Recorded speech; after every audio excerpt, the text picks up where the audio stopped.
Definitely a balk.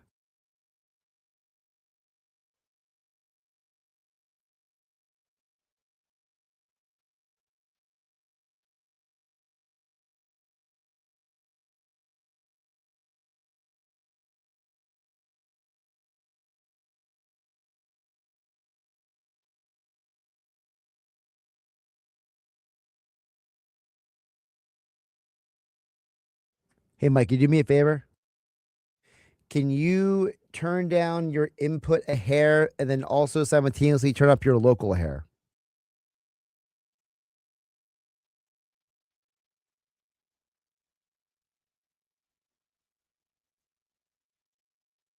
That's better. Try not to eat the mic so much, Pete. Come on.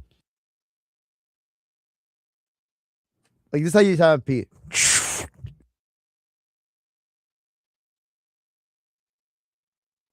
Pete's making love to the microphone.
We are down in Wildwood at Urie's Waterfront, and the Phillies and the Marlins are joining us today.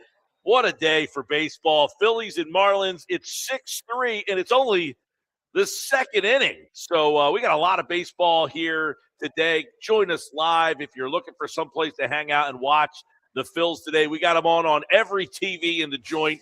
In fact, we're going to be hanging out all the way to the end of the game and stop on by. We are at the great Yuri's Waterfront Restaurant here on Rio Grande Avenue on your way into Wildwood. We're at the Sliders Bar, and holy mackerel, this game has been nuts so far. It's already 6-3. The Phillies have bases loaded with 2 outs in the second inning.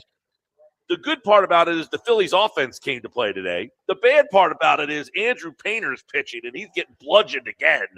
I mean, this is the Rocky movie where the trainer for Apollo says, throw in the damn towel, Throw in man. the damn towel. This is Spencer Howard territory for me. Ooh. I mean, he's just getting blasted. Oh, he goes Spencer Howard I had territory. Hey, listen, you're not wrong about that. That's a good pull to say Spencer Howard was the number 1 pitching prospect in the organization. It was an untouchable. They wouldn't trade it. They wouldn't do anything. And he stunk, man. And right now, listen, there was no bigger fan of Andrew Painter than I was. I said I thought this guy was going to be on the Paul Skeens level, like not as good. He's going to double him off, and he did. Nope, he throws it away. Wow. Oh man. Phillies. Brandon Marsh as well. Well, Marsh hit the line. That was a good hit by Marsh. Well, he hit a line drive. He was out. They tried to double the runner off first base, and did the first baseman miss it? What happened there? I do not know, but it is. Look, this is a line drive. There's an out, and then the runner's off the bag. He throws it, and he guess they threw it around him, and he just kind of almost doubled Harper off. So the Phillies have scored this inning on a throwing error and a balk. That's right. Some of the key stories of the game today, Trey Turner is back, but Trey Turner is back in the leadoff spot today, and he is back in the leadoff spot with Schwarber hitting number 2. And Don Mattingly explained the decision on why. This is interesting. Josh, do we have this audio ready? All right, so Mattingly decides before the game they're going to put Turner back in the leadoff spot, and I'll give you the lineup here in just a second because the lineup was kind of interesting today. They did go with Turner. A lot of lefties in today's lineup, yeah. Because you're facing a right-handed pitcher, Alcantara. But here's what Mattingly said as to why he decided to go. So Turner missed yesterday's game with the wrist contusion. He didn't play at all. They went with Brandon Marsh in the leadoff hole, and of course the Phillies won last night. And he had a big game from Bohm and some other guys. But now Turner is back, and many people thought they would take the opportunity to give him a couple of days off. Well, no, he's not only back, he's back in the leadoff spot. Here's why. I just kind of really wanted to keep Schwarber too. Always wanted to get back to Trey. The reason he was there in the first place, so he's able to run up there. He gets behind Schwarber. He's not able to run. So I always wanted him there. I just think the day yesterday gives me the opportunity to kind of do it naturally. So it says, I always wanted to get back to Trey. I wouldn't mind getting back to Trey in the leadoff spot either, if he was performing. If he was getting on base, right. Exactly. If he's getting on base. I mean, this is like Andrew Painter. You're just handing him an opportunity that he's not really earning right now. Now, the interesting part about what he says here, listen to what Mattingly says here about Schwarber hitting in the number 2 hole. This sounds to me more about Schwarber hitting number 2 than it is Turner hitting number 1. Well, you always like guys in places they like to be, and you don't really know why or why you shouldn't be there, but you do have Hart behind you when you're sitting in that 2 hole, and there's something to be said for that. Knowing you got to get to Hart if you're not throwing strikes. So I don't know what they are. Not really the big factor. More just Trey and then protection for him. So he mentions that Harper's hitting behind you and that apparently Schwarber's OPS is much better when he's in the 2 hole than he is in the 3 hole. And he's got Harper behind him. The interesting part about this is having Harper hit behind Turner hasn't helped him out at all.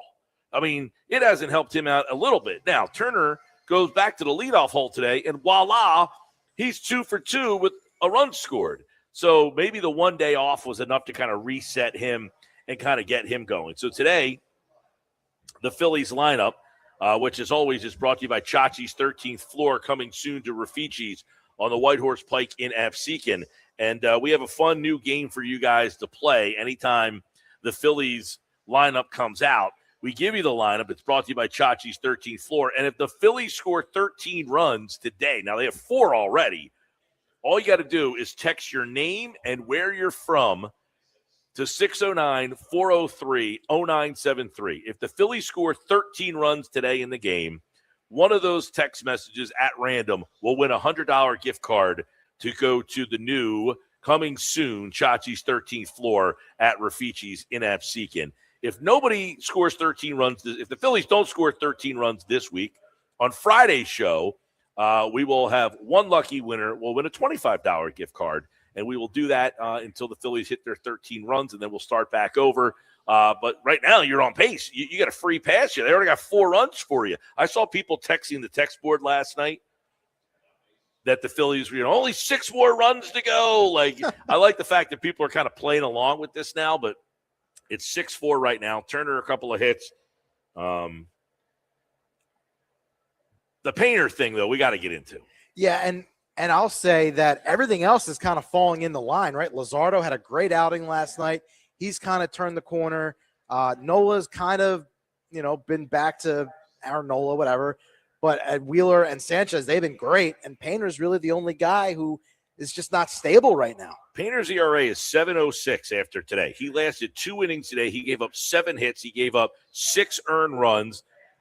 I mean, it's a 2-2 pitch. He throws one right down Broadway. I mean, it is absolutely ridiculous at this point that they have him still up here throwing. And listen, this is coming from a guy who again, went out on a limb and said, is he going to be better than Paul Skeens? No, but that I would anticipate that he would be in that level, right? He would be with the Paul Skeens and the Nolan McLeans and Mizorowski, all these young pitchers who came into the league and excelled right away. This is extremely disappointing. And how much time? I mean, what are you wanting to see now from Painter going forward? Just make it through 4 innings? I mean, is that where the expectations are now? No, what I want to see from him moving forward is they need to send him down. And basically, again, I said this a little bit yesterday, but as he's pitching today and it's getting worse, Tim Mays is in the game, by the way, here in the 3rd inning. So he couldn't get through 2 innings. He got through 2 innings today. He couldn't get into the 3rd inning today. This is what the Phillies need to do. They need to say, Andrew, you're still our guy. We have a lot of confidence in you.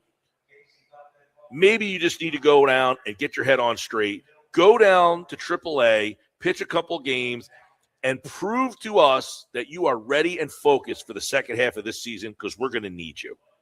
You don't make it like, hey, man, you stink, so you're being demoted. It's, we have a lot of expectations for you. You're a big part of our organization.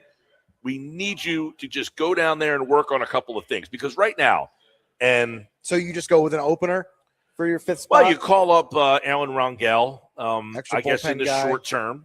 Well, he's been starting at AAA. I mean, he's a guy that, listen, he can't be any worse than Painter right now. Yeah, I mean, I'd be for that. I'd be for an opener style 5th starter. Well, listen, if you call up Rangel, and I'm trying to see where he is right now.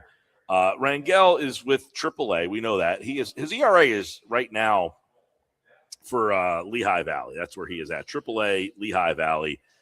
So far this season, he is 3-4 with a 3.74 ERA in 13 games. I mean, so even if his ERA is a 5 in the majors, he goes out there, he pitches 4 to 5 innings. That's better than what you're getting from Painter. So you give Rangel the time, and listen, you tell Painter you have to go down and work on some stuff, whether it's a mechanical situation, a confidence thing. And in the interim, you might have to do something you didn't want to do, which is go out and trade for a veteran starter. You might have to say, we got to suck it up now and go get, look at a team that's struggling, look at some of these bad teams in baseball, and go through their pitching rotation and go find a guy that might be available that could just eat a couple of innings up for you. Because Andrew Painter is not going to be a part of the playoff roster as currently constructed. He's not going to be a starter. He's not going to pitch one of those games. And he's not going to be a guy that pitches out of the bullpen. So the guy that you trade for, all you need to do is get him to throw 5 innings to get you to the end of the year. And if Painter gets rocked in AAA, then we have a problem. Then right? you have a massive problem. Which That's could right. easily happen. I mean, because he is really just getting shelled every time out. He's getting hit hard, and he's giving up home runs. Yeah. He's giving up a 2-2 count. He throws a fastball right down the middle, and he's got nothing, man. His fastball is 98 miles an hour, and it is straight as an arrow. I mean, it is absolutely I think Oscar brought this up during Phillies Fastball. And by the way, our Phillies Fastball today, it will be right when the game ends. Well, we thought the game would end around 3:30 today. That's when we'll do our Fastball today. But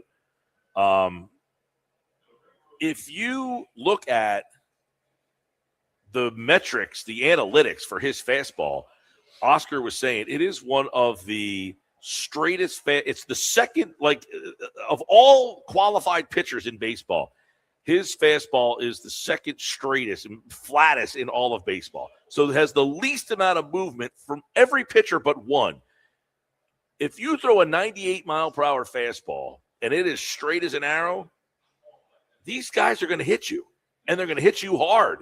And he has so far not developed a put-away pitch. You know, you say to a kid or a pitcher, what's your out pitch? What's your put-away pitch? What is the pitch when the count is 0-2, 1-2, not 0-2, you kind of want to use a waste pitch, but when you have two strikes on a hitter and you want to put that hitter away, you need a strikeout. What is that pitch? Right now, Andrew Painter just doesn't have it.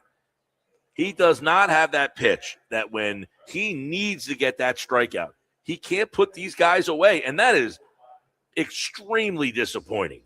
Of all the things this year that have been disappointing, Trey Turner, You could throw Brad. Disappointing, yes. You know, Bohm, Stott, those guys. Bohm's come around a little bit more. Stott, not as much. Carl Crawford. I wish they had Carl Crawford, his son, and Justin Crawford to some extent. I don't know that he's been disappointing, but he hasn't been. You know, you get this rookie up here who hit 340 in AAA. You're thinking, oh, man, they're going to get this guy. He's going to hit. He's going to get on base. He's going to steal bases. I would think that – would you justify Justin Crawford as somewhat disappointing so far? Absolutely. Yeah, now he's a platoon player. None of those guys are as disappointing as Andrew Painter. You agree?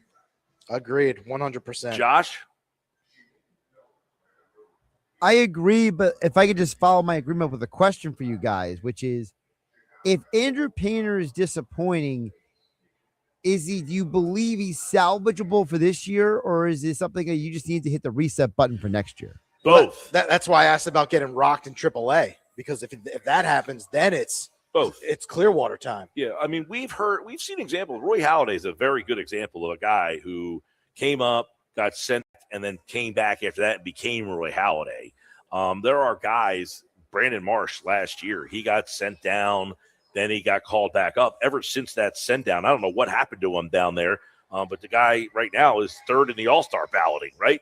I don't think it hurts the guy if he's not ready, and I just don't think he was ready to come up here.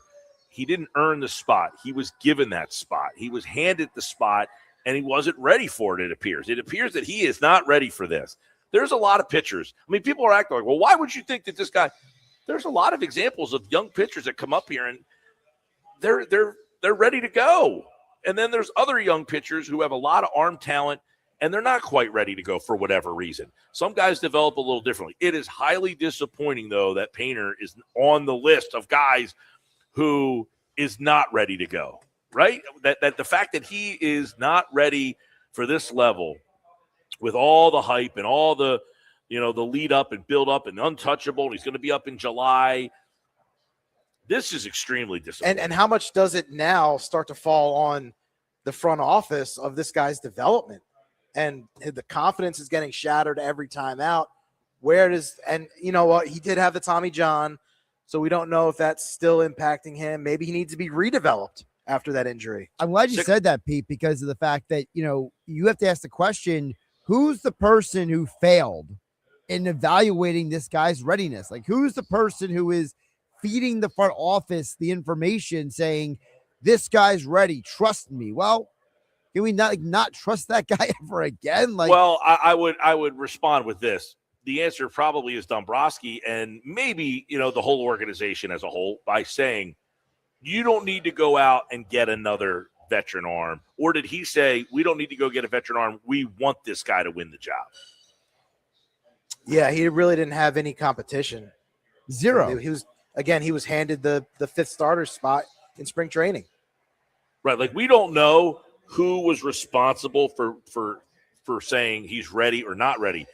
The organization somewhere along the line, whether it be Dombrowski or Scouts or whatever, deemed we don't need another guy, which is malpractice, by the way. Thinking about, you had Taijuan Walker, a guy that you just could not put a lot of trust in.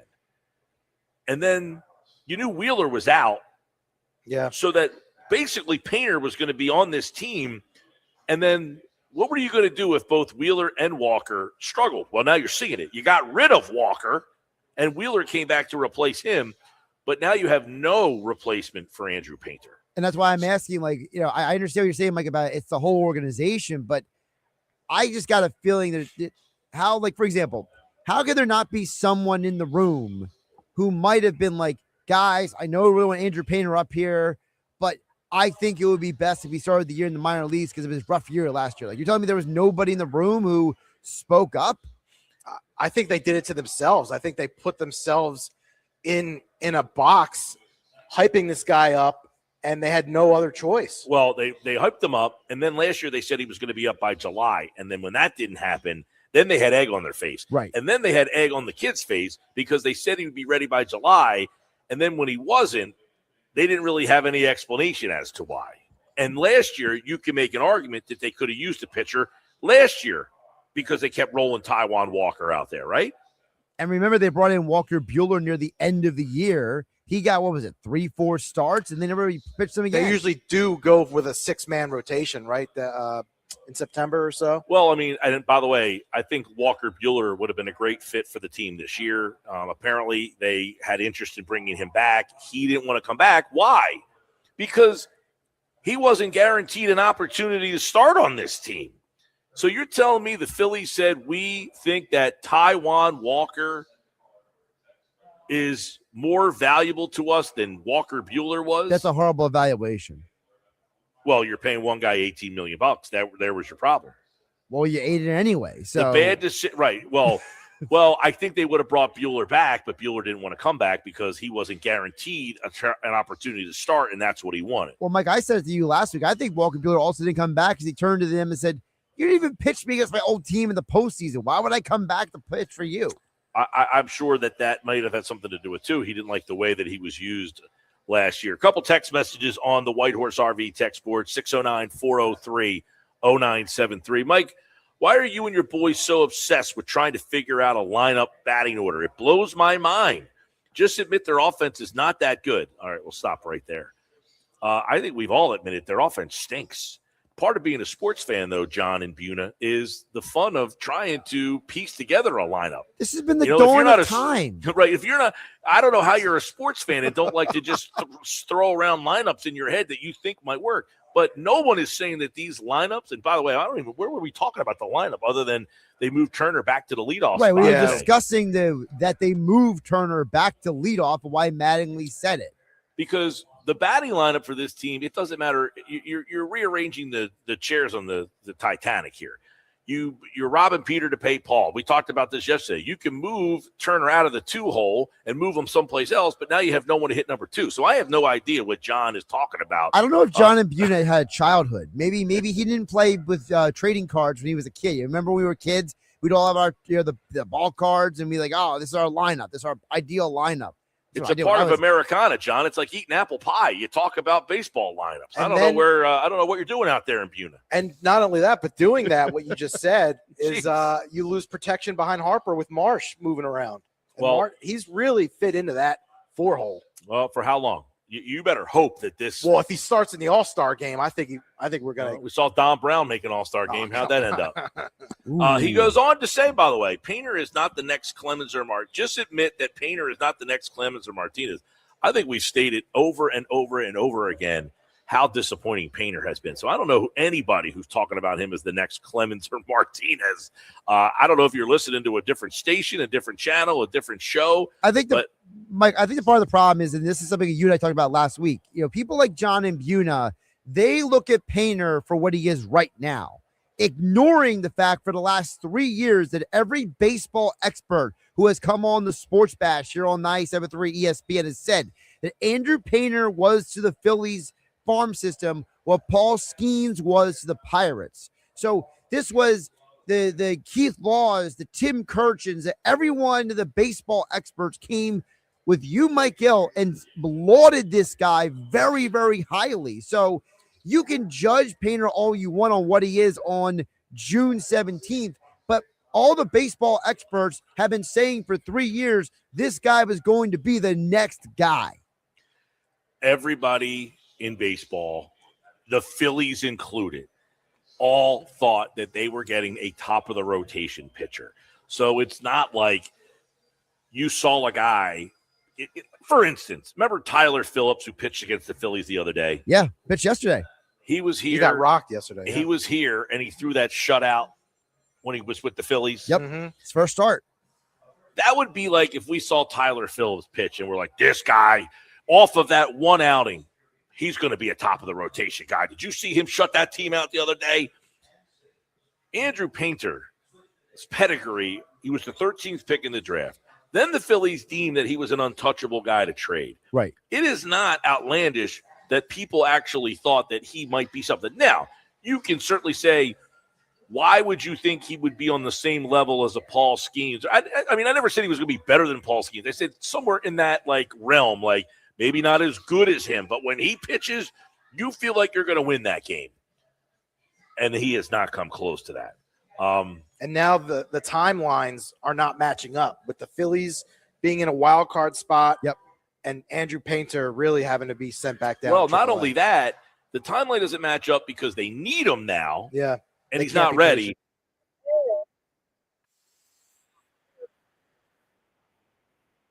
What if he's not ready? Well, we got this guy waiting in the wings. We have one guy in the minor leagues that is serviceable to take that spot, and that's why they're not doing it. But I got to imagine after this outing, the questions are going to be asked today. Jeff Kerr and Oscar will join us tonight for Phillies Fastball, and Mike McGarry at 5:30 tonight. We might get answers on this one by the end of the show. Plus, former Philly 9-year Major League Baseball veteran Dave Gallagher will join us tonight. We'll see what he would do with Andrew Painter. He played in the majors. What do you do with a young pitcher who's struggling this bad? How do you handle that? We'll talk to Dave Gallagher tonight at 5. Coming up on the Sports Bash, ESPN.com put out a list of the most tradable guys and the teams that could be interested. The Phillies are attached to 8 of them. We'll tell you who they are coming up next on the Sports Bash, 97.3 ESPN.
It's the Sports Bash with Mike Gill. And I am the voice of the voiceless. On 97.3 ESPN and the 97.3 ESPN free mobile app. All right, Mike McGarry from the Press of Atlantic City normally joins us at this time. He'll join us tonight at 5:30 when the Phillies game is over. So we'll talk to him later on in the show tonight. This hour of the show, it's brought to you by the law offices of Craig A. Altman, who are proud sponsors of Philadelphia sports coverage in South Jersey. That's right, Mike. And if you want to make sure you have a lawyer who takes care of you, unlike the Phillies and Dave Dombrowski taking care of this roster, you need someone you can trust who can handle the tough cases and not just throw money around to fix all the problems. The law of Craig A. Altman, you don't pay a dime unless they win. Call them at 856-327-8899 or get a free consultation if you've been in a car accident, slip and fall at work. They are here to help you out right here in South Jersey. They are located in Vineland on Landis Avenue and Delsey Drive. Law offices of Craig Altman can be found at CraigAltmanLaw.com. That is where you get the free consultation. Coming up, we've got Phillies Fastball, Oscar and Geoff, plus a Geoff Mosher mailbag edition of Football at 4 today. We'll answer your Eagles mailbag questions. If you have Eagles questions, keep them coming in. We've been compiling the mailbag questions as we do in the summertime for Mosher mailbags. 609-403-0973 if you have a Eagles question. You know, all these articles come out this time of the year. There's another kind of a Joe Santoliquito piece. Now, you might say, what the heck? Who is Joe Santoliquito? Joe is a longtime veteran reporter. And this happened in 2019 when he wrote that article. Josh, was that for Philly Mag at the time? Do you remember? Philly Mag, yep. So Joe was working for Philly It Mag. was right after the 2018 season, so it was 2019 on the calendar. Yep. It was about this time of the year. It's kind of a slow period. And then the article comes out. And it was basically, some people thought, a hit piece on Carson Wentz. Right.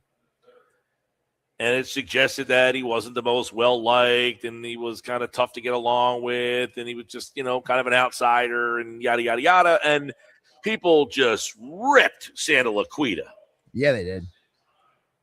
Well, and lo and behold, the Eagles drafted his replacement and they traded him away. And much of the stuff that you had heard in the article turned out to somewhat be accurate.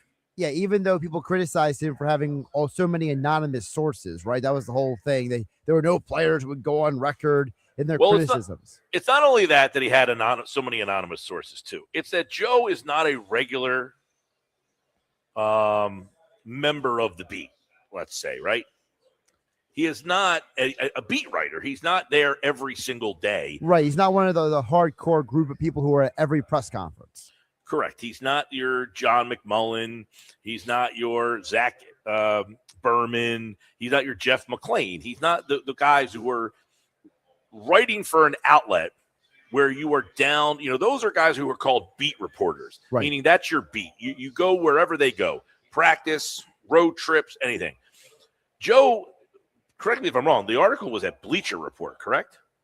I thought it was Philly Mag at the time. I'll pull it up. No. The new one that just came out. Oh, the new one.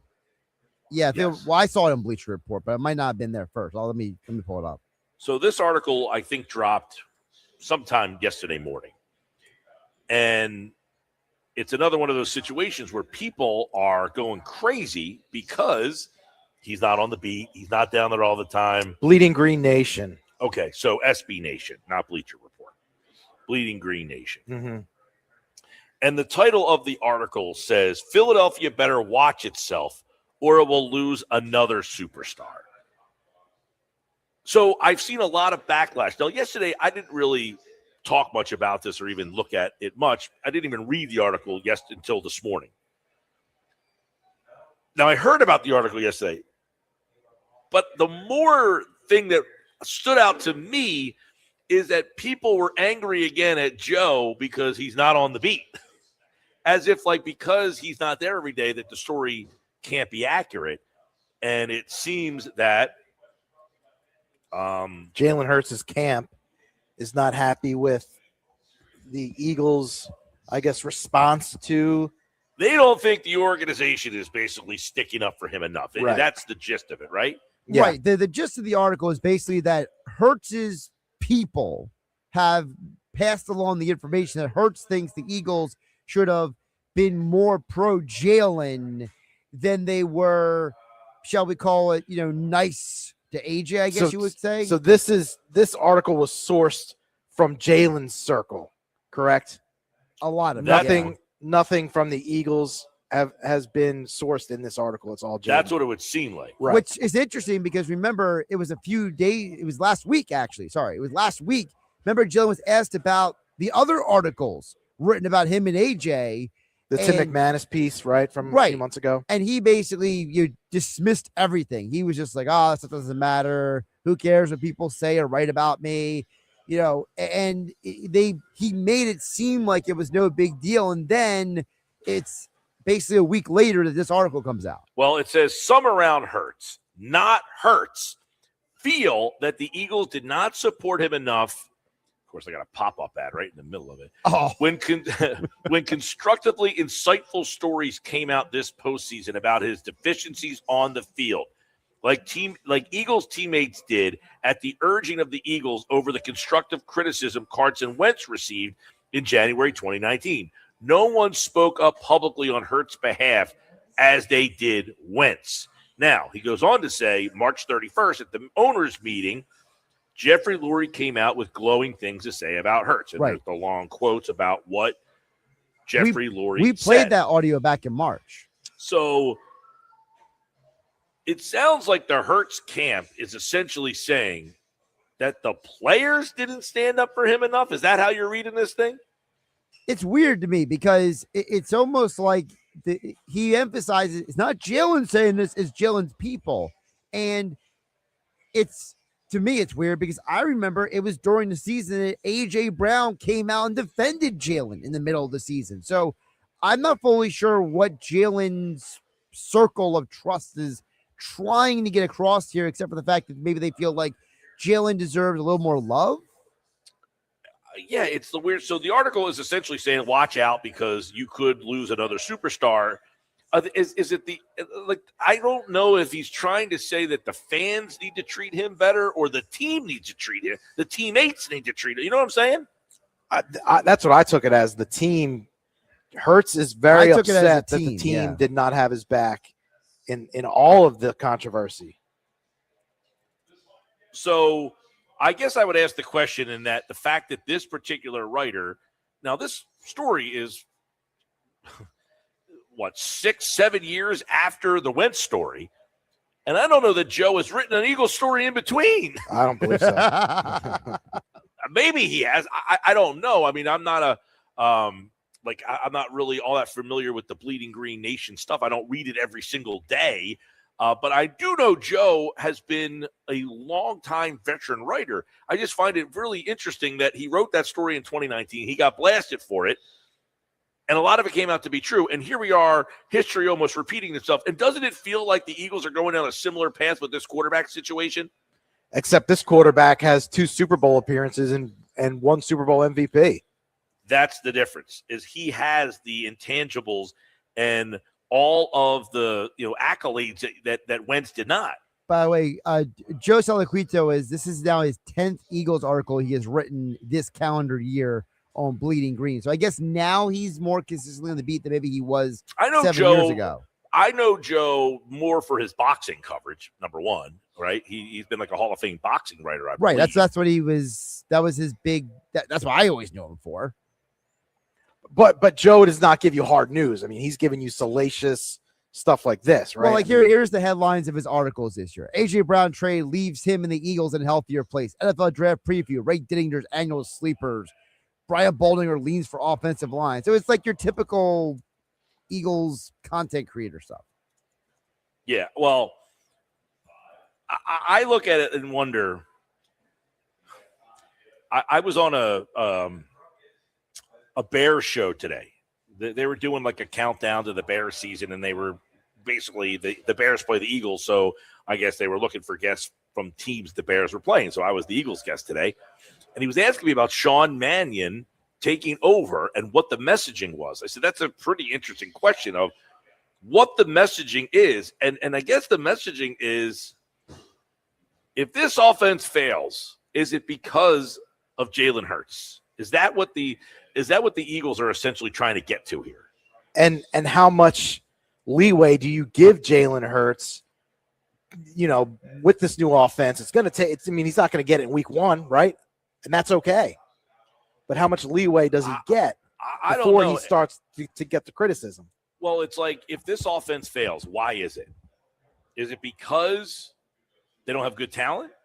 Or is it because the offense that they put in the lap of the quarterback he's unable to go under center? That's not a skill set that he likes. Execute it. Right. Or when do we do we look at the offense and say you have a first-year play caller who's never called plays before? Again. That's another thing, is how much rope does the play caller have? You can't fire another play caller. Right. So you would think that if this is the offense and this is the play caller, you better be able to do this because we're not getting rid of the play caller again. Like, what would have to happen for the Eagles to decide to change play callers again? In exit interviews, did the players go to the front office and say this guy was horrible? Is that maybe what it would take? So you're the Eagles and you're willing to now move on to another play caller? I think the Eagles are too high on this guy. The players seem like they're high on him too. If you hear what they said in the before they left for minicamp.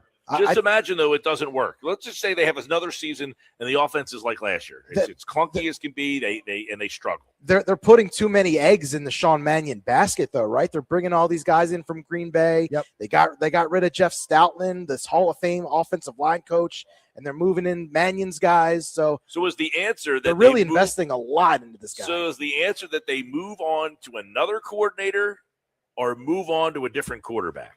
I think it's the latter, especially with the contract situation. So that's what's the weird part about this. Like, are the Eagles at a crossroads as an organization where they're saying, we got to find out about this guy?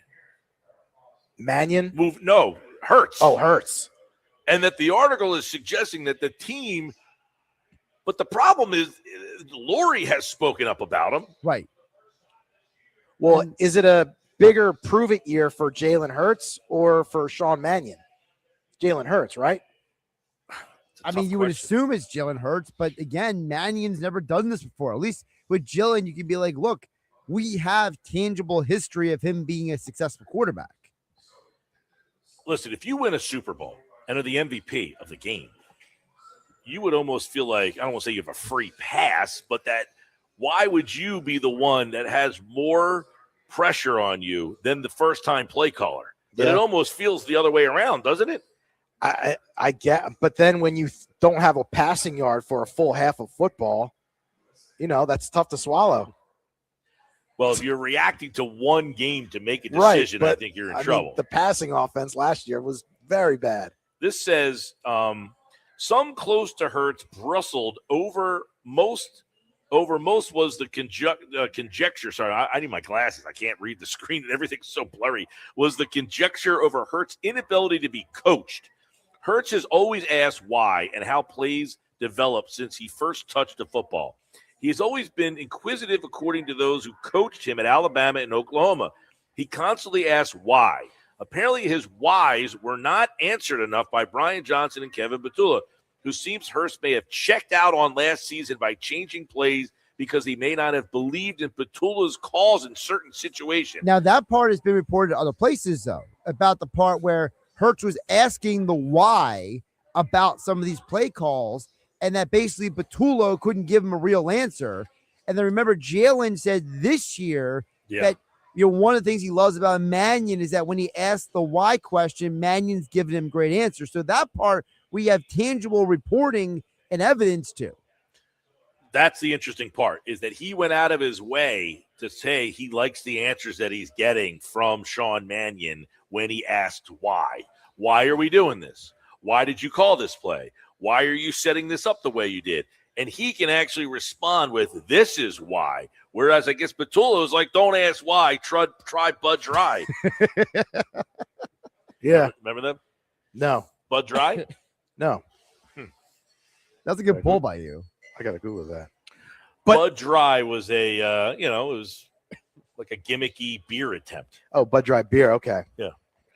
1990s. Like you had like Ice House. Why ask why? Try Bud Dry. That was the Yeah. tagline. Yeah. Why ask why? Try Bud Dry. That's essentially what Kevin Petula did. Don't ask me why, buddy. Just have a Bud Dry.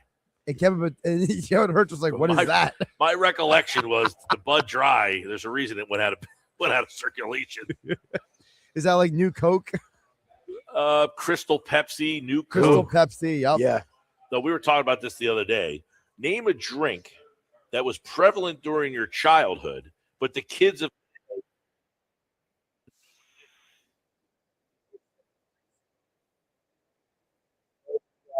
Orange. we'll have to get Bossy Gina and ask her. Mine was Tang, Pete. Well, Gina's only like 21 years old. She would be perfect to ask. I would also say Sunny Delight. Sunny D was Sunny mine. D. That's the Yeah. one that Oh, that Mike was yours? said. Yeah. Mike Oh, I said like Sunny that. D. How about Zima? Zima. Bartles and James. You remember those? I remember Zima. Yeah. Oof. Zima. So that was the category. Name a drink that was prevalent when you were a child, but the kids of today would not know what you're talking about. Man, Bartles and James, 1985. Yeah. Remember the two old guys on the porch? Yep. I would Watching Thank it you. right now. We thank you for your support. All right. Coming up in the 3 o'clock hour, I can imagine the text board is going to start lighting up. 609-403-0973. 609-403-0973. Hey, let me tell you about my friends at Clark's Moving and Storage. You know, the summertime is here. I know what your friend doesn't want to do. Your friend doesn't want to help you move to a new spot. So call my friends at Clark's Moving and Storage. Don't ask your friend to help you move. Get the best in the area. Clark's Moving and Storage down in Rio Grande. They can help you on your next big move, whatever it may be. Maybe it's coming up this fall. Maybe you got to move back into college. Maybe going into a winter rental. Clark's Moving and Storage in Rio Grande. We're on Rio Grande Avenue.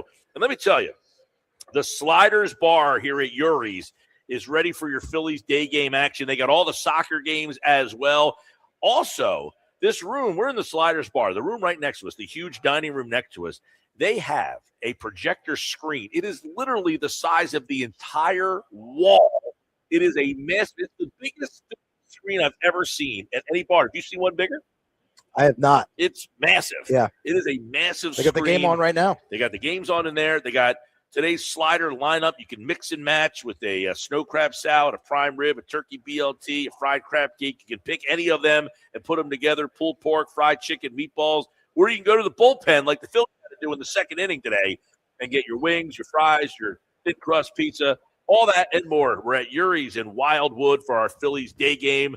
It is 6-4 Marlins over the Phils in the fifth.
Ash with Mike Gill on 97.3 ESPN and the free mobile app.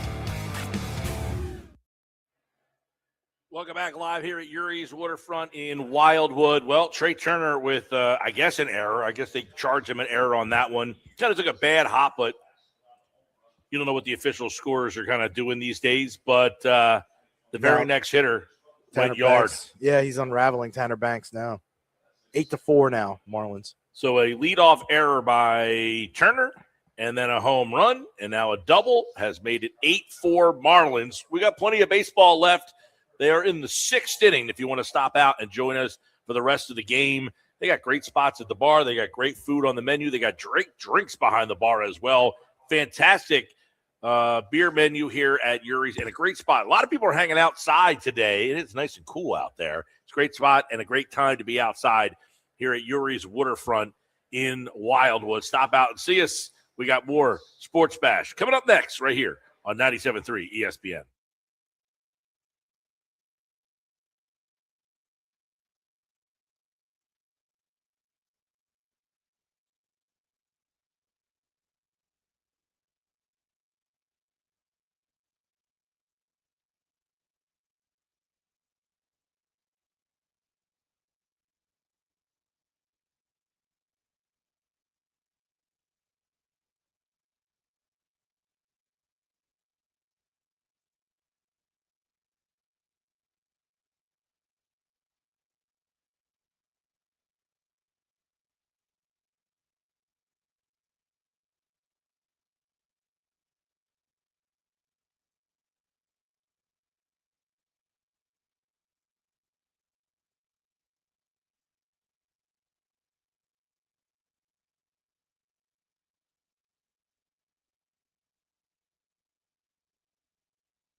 South Jersey's official play-by-play home of the Eagles, Sixers, and Flyers. At 0 point would I ever consider not being a fan of the team. 97.3 ESPN, WENJ, WENJ HD, Millville, Atlantic City. A Town Square media station serving all of South Jersey.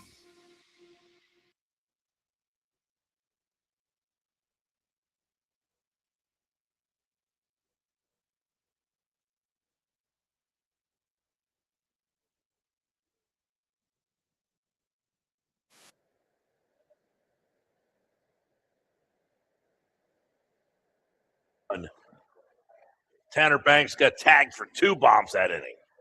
One of them was a Trey Turner error. That led to a 2-run homer, then a double, and then a Stowers 2-run homer.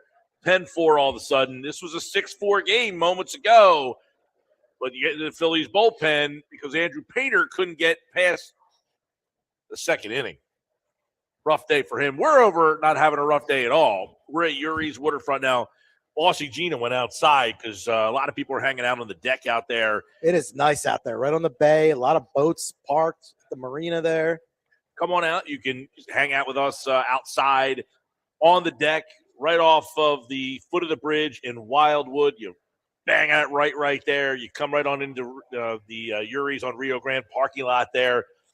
And, yeah, a lot of people went down to the outside today because it's just such a cool day out. I mean, it's just beautiful outside. But we like what's going on inside of the Sliders Bar. You got little Philly specials during all the games today.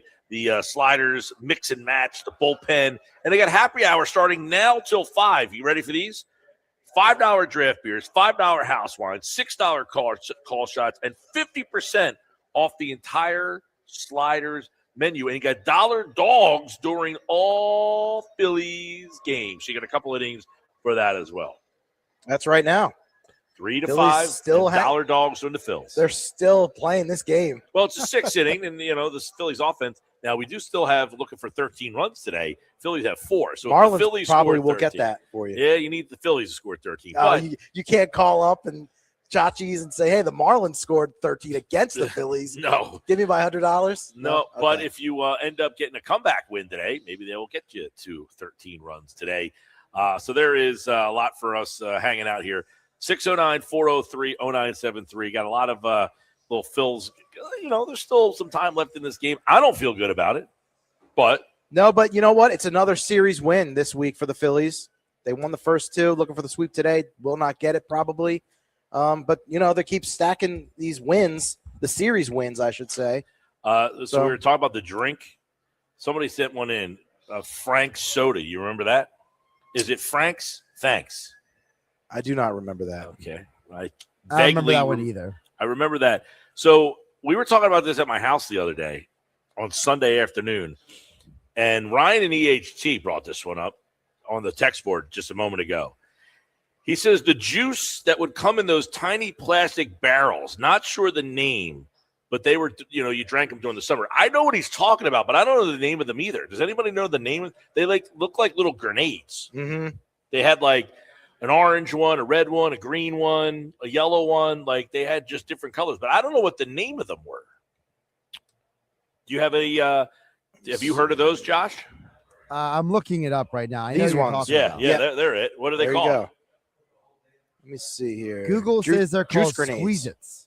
Squeeze-Its? Juice grenades? They look like grenades. Thirst That's what they look grenades. like. They look like little grenades. And you take the top off, and then you fire that drink down. According to Someone said on this one, no fruit was injured in the production of these. Just because it's all sugar, man. Jolt. Remember Jolt? I do remember Jolt, yeah. Cola, right? Yep. No, Jolt. Yeah, cola. So there was one guy who said he brought up this thing called Take a Boost. Do you know what that is? Were they called Huggies? Those drinks? Yeah, the grenades. I think. That might have been one of the brand names. Yeah. Now, Ray and EHT says they were just called Juicy Juices. I don't remember that at all. I don't remember that. I remember the things. I remember Huggies. Little Hug? I remember, I remember the bottles. I just don't remember the name of them. Now, somebody said the little barrel drinks are called Little Hugs. Yeah, Hugs or Huggies, I guess, right? Never heard of these. I don't know I never heard the name of them, but that's definitely the ones that we were talking about there. Yeah, hug fruit barrels. Yeah, we got a lot of people trying to chime in on that. Take a Boost. You ever heard of that one? Nope. No. Now, Ray in EHT says it's called Take a Boost. It's from Riverside, New Jersey. That's where I grew up. So apparently, yeah, there's a drink called Take a Boost. I think it was like kind of the like soda before soda almost. Take a Boost. I never heard of that. That's probably a little bit before my time. Can you get that the fountain soda? Is that where you get that from? I'm not 100% sure on where. I think it was in the bottle. I think it's a South Jersey thing. Yeah. Mm-hmm. Take a Boost, it's called. Now, I have never heard of it before, but there you go. There's the label for you. Oh, no, I Boost don't in all caps with an exclamation point. I don't know that one at all. I'm looking at the bottle right now on Google. I have never seen this bottle before in my life. No, and apparently it's from like somewhere in Jersey. The Little Hugs. So people are texting me in the Little Hugs fruit barrels were introduced in 1974. Colorful barrel-shaped plastic bottles topped with a foil cap. I mean, that doesn't sound like a. You have to take the foil off the plastic thing. You're taking that piece off, and then you're slugging down probably just pure sugar. Sugar water, yeah. Yep. Rather have that or some Kool-Aid. No, you remember the Hawaiian Punch? You had to puncture the can and open the can up. Yeah, you punctured the wrong spot. You were not. Well, the thought of you open the can, and then you poured it into your drink, the drink into your cup, and then you had to put the can back into the fridge with nothing closed nothing on covering it. Yeah, right. You're wondering why it never went flat. What do I know? Ever knocked it over by accident? But I used to be a big fan of the Hawaiian Punch. Now, did you ever go with the Ecto Cooler? I'm not familiar with that one. That was a Hawaiian Punch, but it was like that's like high C. Yeah, it was a high C. I know high C. It was a high C. It was named after for the Ecto Punch. Ecto Punch was for Ghostbusters. It was like when the movie came out, they came up with the drink called Ecto Cooler. Oh, I see. It's a version of high C for Ghostbusters. Yeah, it was like a green and orange box, I think. Yep, green drink. Yeah, actually, it's kind of good. Actually, yeah, a lot of people texted in on those Little Hugs. The name of those Huggies, things, the little grenade-looking things. Now, do you remember? Now, somebody said Capri Suns the other day. Do they still make Capri Sun? Yes. I see them in the store. Yeah. The High C was a good one. Mm-hmm. No, the Kool-Aid bursts. Yeah, I've seen those. No one's brought up mine, which was Tang. Yeah, Tang is definitely now. Is Tang still around? I'll have to look it up, but probably. The Tang was like a orange powder, right? Yep. Did you ever have? So you remember those sugar wafer things that had like the sticks, and then you would put them in the sugar? Yes. Yeah. What were those things called? Good question. Like you opened up the pack, and you had to like. It came with like a little. I don't even know what it was. What was the thing that you had that you dipped in the sugar? It was like a white. I don't know what that would even have been. Yeah, I'm not remembering the name of this, but I remember seeing it.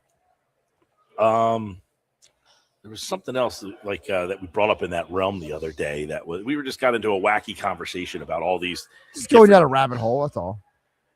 Well, yeah, it started with.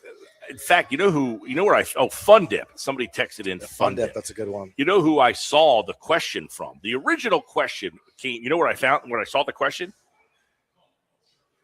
Where? Dave Gallagher responded to the question on Twitter, and I saw his answer. It was name a drink that you drank when you were a kid and that the kids today wouldn't know. You know what his answer was? He was a baseball player growing up. No. Birch beer. Okay. There you go. That's still around. Birch beer is still around. Now, like the Pennsylvania Dutch is generally what you see when you go out to like the boardwalk and Correct. stuff, right? Yep. Mhm. Yep. But birch beer itself, I don't know, where else do you even get birch beer? I've seen it in Walmart. Have you? I mean, I see it on the boardwalk in Ocean City a lot. Yeah. That's Couple about pizza the only places. place that I've seen the birch beer. But so that's where the whole conversation kind of started the other day. I saw Dave Gallagher answer the question of somebody posted on Twitter. So he's on because I follow Dave. He's in my feed. So I saw that and I brought it up to somebody. And then we just started going down the rabbit Just hole. rattling off names. Right. The Fun Dip came up somehow. There you Big go. League Chew. Ooh. Stuff like that. All right. They don't make baseball cards with bubblegum in them anymore, do they? I have no idea. I haven't bought baseball cards in quite some time, unfortunately. I feel like that was something that was cool for a while and like went away. All right. So over at ESPN.com, I wanted to get into this piece that did you see this article today? They had the 100 trade deadline candidates and finding their potential landing spots. Of the guys, number one on the list was Scooble. So of these potential landing spots, would you think that they have Philadelphia as a spot for Scooble? He is the number one guy, and they say he has an 85% chance of getting traded. Which is unbelievable to me. That guy is going to get traded in about a month. They're not very good right now. They're horrible. So they say best fits are every contending team, but more realistically, the Dodgers, Yankees, Braves, Brewers, Blue Jays, and Rays. One team you did not hear was Philadelphia. Here's the problem here, Philadelphia. You cannot let the Dodgers get him. You cannot let the Braves get him. And if they're facing the Brewers the other day, you better hope that they don't get him, right? And those are the three division leaders right now. And those All are the three three of them. teams with much better farm systems than you to be able to get him. So my question on that would be, I get that maybe you don't feel that starting pitching is a weakness for you. Maybe it's one of your strengths. But don't you almost have to proactively make sure that those teams don't end up with him? I mean, I think you just have other priorities right now. I don't know.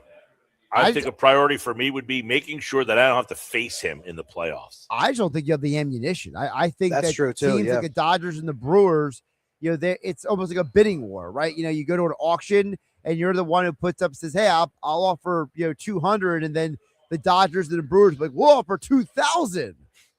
Number two on the list, Byron Buxton. Chances of being traded, 30%. Now, remember, he has a full no-trade clause, and Correct. There's been no indication that he wants to be traded. But best fits, Phillies, Padres, Diamondbacks, Braves, Rays, Cardinals, Yankees, Raiders. So there's a lot of them here. I don't know who he would waive his no-trade clause for, if anyone. That has not really been discussed. I think somebody was on our show the other day and said he's from the Atlanta area. Okay. Yeah, he's from Georgia. And he's been in trade rumors for a while now. I mean, going back 2 years. Because he's on a team that's small market, he gets paid decently, and they're not really all that good. Now, the problem is nobody's out of the playoff mix. Number three on the list, Jeremy Pena. Now, he's a shortstop.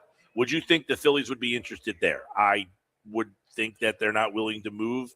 They have $300 million reasons why they can't be interested in Well, him, right? my idea with Pena was all along, and Pete, you tell me if you're cool with this idea or not. I would build a package and move Stott and then bring Pena in to play second. Okay. Yeah, if he'd be willing to do that. I mean, he's never played second, I don't think, at the big league level anyway. He's young enough. He'll figure it out. He is by the way, he's a much better shortstop than what you currently have, right?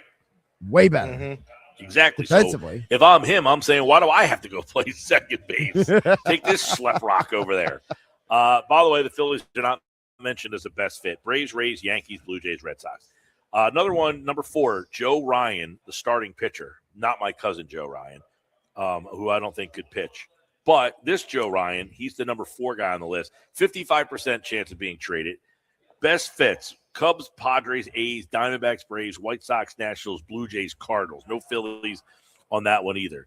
Next guy is C.J. Abrams, the shortstop from the Nationals, with a 15% chance of being traded. And again, shortstop, Phillies, probably not a fit. And Nationals are in the wild card right now. So Number 6, Reed Detmers, the left-handed pitcher from the Angels. I've heard this guy's name for about 10 years, I feel like. Yeah, Steven Benner texts him in every day. Yeah. He's got a 20% chance of being traded. He has 2 more years of control after this, and he mentions the teams that they mentioned as the best fits include the Cubs, the Padres, the A's, the Mets, the Cardinals, the Orioles, the Diamondbacks, the Brewers, the White Sox, the Rays, the Nationals, and the Blue Jays. Essentially, the Every entire team, league not the except Phillies. for the Phillies. Poor Steven Fettner, man. He's been throwing Reed Detmer's name at me for 5 seasons straight now, and they don't seem to be a good fit for him. He actually wouldn't be I think you'd have to give up too much to get him is the problem. Yeah. And the Phillies don't need that level of guy.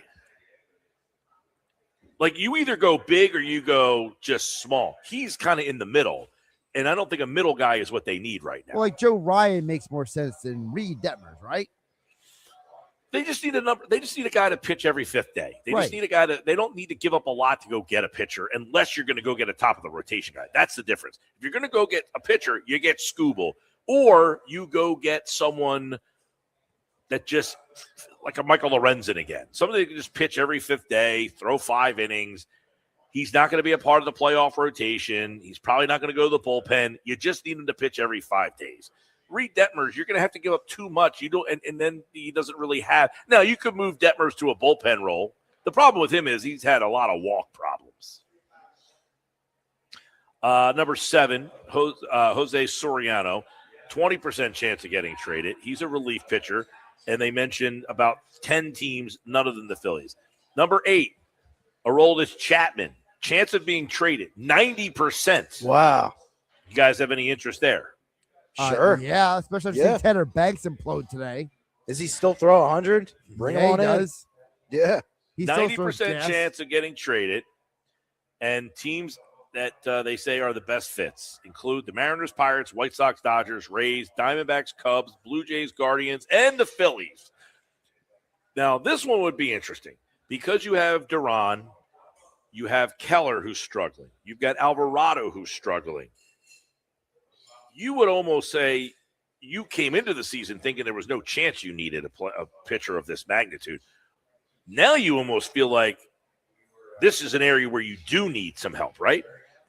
And you know what? You didn't mention Kirkring, and Kirkring I think is going to move up a little bit here with Keller on the IL. Yeah. So maybe Kirkring does grab the brass ring, so to speak, and takes that job. Yeah, Kirkering will get the first opportunity, I would imagine, to be the 8th inning guy. Mm-hmm. Next on the list is Wilson Contreras, a first baseman, 25% chance of being traded. They do not mention the Phillies as a fit there. But do you guys agree that the Phillies are not a fit for Wilson Contreras, a first baseman? Problem is what Well- do you do with Harper? Well, there's a right field position open with Garcia now gone. I mean, how long do we expect Rincones to be the guy? Until the trade deadline? Or Derek Hill, I guess. Right. I mean, the obvious thing is if you bring a first baseman in is that Harper would go to the outfield. For 2 months, right? That's it. And Contreras, he is they have a club option.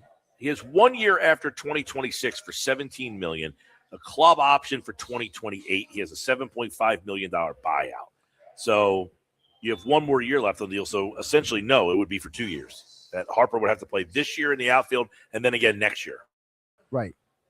Yeah, then I would probably be scared away from that. I don't think the Phillies have any intention to put Bryce Harper back in the outfield. Do they have a desire to ask him to play outfield for 2 months? Well, remember 2 years ago, Harper said that he, basically there was a report that came out and he confirmed it that he went to the Phillies like, hey, that Pete Alonso guy's still out there. You can sign him. So Harper has expressed the willingness to move for the right player, but the Phillies seem uninterested in moving him from first base. I think he says that, but I don't know how much he means it. Much like he says he'll hit wherever they want him, and you don't see him hitting very many spots in the order, do you? That's true. And I think Don Mattingly said it that Harper doesn't like to hit number 2. Didn't he say that when he first got hired? Yeah. Yep. Sandy Alcantara is number 10 on the list. The Phillies are not a fit for him, according to this article at ESPN.com. Freddie Peralta. So these are some of the guys now we're getting to 12. Number 12, Tyler Ward. Phillies have been mentioned there. He is on the list. He's a right-handed bat. They do say 75% chance of being traded. He hit 36 home runs last season. So would Tyler Ward playing left field do anything for anybody? What do you do with Brandon Marsh? He goes to right. Brandon Marsh goes to right to play every day. Yeah, he essentially pushes Rincones out, Uh-huh. and then Marsh plays right, Ward plays left, and then Hill you've got and your Crawford. Derek Hill-Crawford little duo out there in center field. I'd be okay with that. I'm fine with that. Okay, so Tyler Ward on the list. Luis Arise. Now, you've asked about him before. His name comes up a lot. The problem with him is he plays second base, his primary position. I don't know what you have to give up to get a guy like him, but he's getting traded, 90% chance. So you would put him second in the batting order. Keep Trey at leadoff. I don't know. Then what do you everybody do? What do you do? That's a good question. If you brought in a guy like Arise here, he's a top of the order hitter. Mhm. Then what do you do with your guys hitting 2 and 3? He also hits left-handed. That's another problem. That's Right. the question that you would have had to answer with Bo Bichette here, right? If they would have landed him. But Bo's right-handed, so it's a little different. Okay. And many people thought that Bichette would have hit number 4, And people okay. and people assumed that they were going to trade Bohm if they brought in Bichette. and he would have played third base. Whereas if you bring in Arias, I'm assuming you're saying he's replacing Stott. So then Stott's kind of in that like weird, 6 to 9 area. Whereas Arias, as you said, is more likely to be like a number 1 hitter or number 9 hitter. Yeah, so Arise is a clunky fit because where does he hit in this lineup? Lead off 2, probably not. So then you're now putting a guy who doesn't have a lot of power and hitting him down in the middle of the order or down to the bottom of the order. Which doesn't really suit his skill set. I mean, yeah. So it would seem that Arise is not a great fit. Gleyber Torres is number 14 on the list. He's got an 80% chance. This is kind of a right-handed second baseman as opposed to a left-handed second baseman. So Gleyber Torres, I think he's hitting leadoff, by the way, with the Tigers. So he would be a guy that, I don't know, is he a bottom-of-the-order guy if he comes here? Don't know if he helps you out all that much. His name is not mentioned. The Phillies' name is not mentioned there. Sonny Gray. I think Sonny Gray would probably be too high of a pitcher for you. Yeah, he's more of a slot like a 3 starter at this point, right? Yeah, I just think he's too good. You either you either go big or go home. You either go Scooble or nothing. I don't think there's another pitcher that you settle for. Yeah, You I would agree go with you. worse than Gray. Yeah. Like a Michael Lorenzen type that you mentioned earlier. Yep.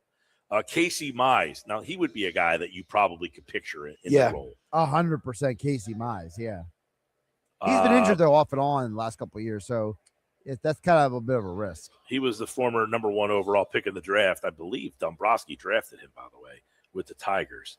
A couple more we'll do. Christian Walker, number 17 on the list. He plays first base. He bats right-handed. That would be another. Now, his contract, I think, is up. That could be a Bryce Harper 2-month right field stint. Exactly. Well, By the way, Dombrowski did not draft Mize. Mize was drafted after Dombrowski left the Tigers. okay. Michael Waka is a right-handed pitcher. Would probably be he might be in the mold of back in the thing. Seiya Suzuki, he's an interesting one. His name has been connected to the Phillies, and they do have him listed as a possibility there. And he is a free agent after this year, so you would only have to bring him into the end of the year. Problem is, they only list him as about a 15% chance to get traded. By the way, I like the idea of adding Waka to the back of this rotation because he can eat innings. That's the kind of guy, right? You just get a guy who's a back of the rotation innings eater that you really don't think is going to be a part of your playoff rotation. Exactly. Matt Chapman, the third baseman from the Giants. Anybody interested there? I would probably ride it out with Alec Boehm at this point. I'd be Stick in there. curious. I'd be curious to see what They he do could list bring. the Phillies as a team to watch for as a. So there's your top 20 right now. They did the list of 100. We'll dive into this list maybe a little bit later on in the show. But when we come back, now we thought we were doing a little Phillies fastball post game, but this game is still going. The Phillies are trailing 10-4 in the 8th inning. So much so that they turned off the Phillies game and put on the Sports Bash in here. Now they got the Phillies game on some of the TVs, but they got the Sports Bash on a lot of the TVs here now. So come on down to Yuri's in Wildwood and watch the end of the Phillies. We'll be here till 6 o'clock. All the happy hours happening. You can hang out inside with us or outside on the nice and cool deck outside here at Yuri's in Wildwood. We're at the Sliders Bar. When we come back, it's today's Phillies Fastball with Oscar and Jeff. We'll take a look back at this game here and some of the things that these guys think the Phillies might have to do with Andrew Painter.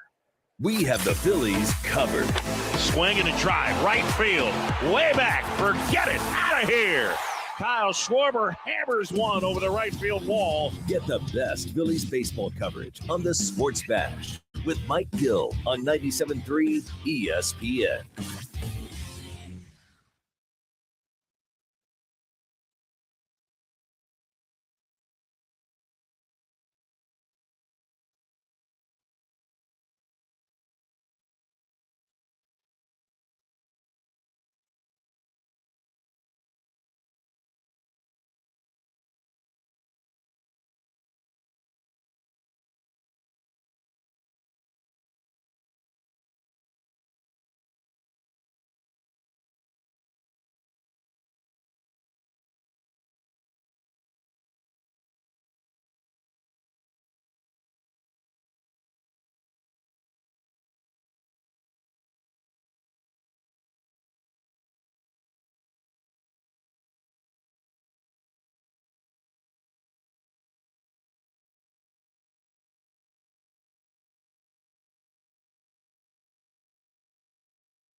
You're listening to the Sports Bash And it just keeps getting better.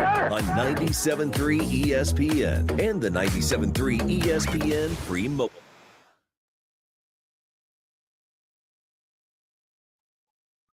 Front, the Phillies are struggling today, and another struggle bus for Andrew Painter. We'll get to the Phillies Fastball in just a second. Phillies Fastball is brought to you by Ventnor Social. We'll be there for another Phillies watch party coming up July 29th will be the next time we're there. And when we're there, we're going to be giving away a trip to see the Phillies play the Orioles at Camden Yards. So stop out there with us on July 29th. Today, we're at Yuri's in Wildwood. We'll be here till the end of the game and then some. The Phillies, this game seemingly ended before it even started today.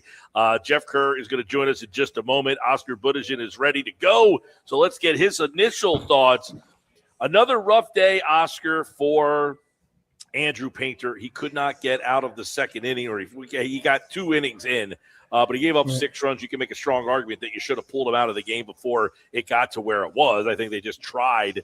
They got him through 2. This is starting to get really bad. What do the Phillies do? Is this when they finally make a decision and a move here? I think you have to, Mike. I think we've gotten to the point where he's a 1-8. He's going to be 1-8 after this game with a 7.06 ERA. I think he needs to go down to AAA and try to kind of find that fastball. The 2 home runs against 4 seamers. The first one is where Stubbs had the glove. So, I mean, he just threw the pitch there. It was a 4-seamer in the middle of the plate. And the other one, he misplaced the fastball. And it is unfortunate. I think the reality has come to a point. This has come to a point where you need to send them down to AAA. My guess is they're going to bring Rangel up. He can give you maybe 3-4 innings, 5 innings per game, and just try to, between Rangel and the bullpen, just try to survive. That's my guess how they're going to manage this in the short term. Jeff, another rough outing for Painter, and I know the last time he pitched, they made no indication that they were going to do something. Do you think that Don Mattingly will change his tune when he speaks to the media today? It's going to be interesting to see what he does. I mean, look, Alan Rangel is kind of on the same turn as Painter. They haven't really thrown. He hasn't really pitched well either, by the way. So this is what bothers me about it. There's nothing. You have no options. Like I just talked to Gage Wood this afternoon. He's not an option, and he doesn't even want to be an option at this point. He's learning about developing in Double-A. Everybody's like, well, can't they bring up a Braden Tucker in Double-A or Adam Seminaris or something? No, they're not options either. They could, but really, Rangel's it, and he's not pitching that well either. They are so thin starting pitching wise. I just don't know what to do, but you have to think of the long-term future of Andrew Painter right now. And if going down to AAA helps him, I think you got to do it, and you got to bite the bullet.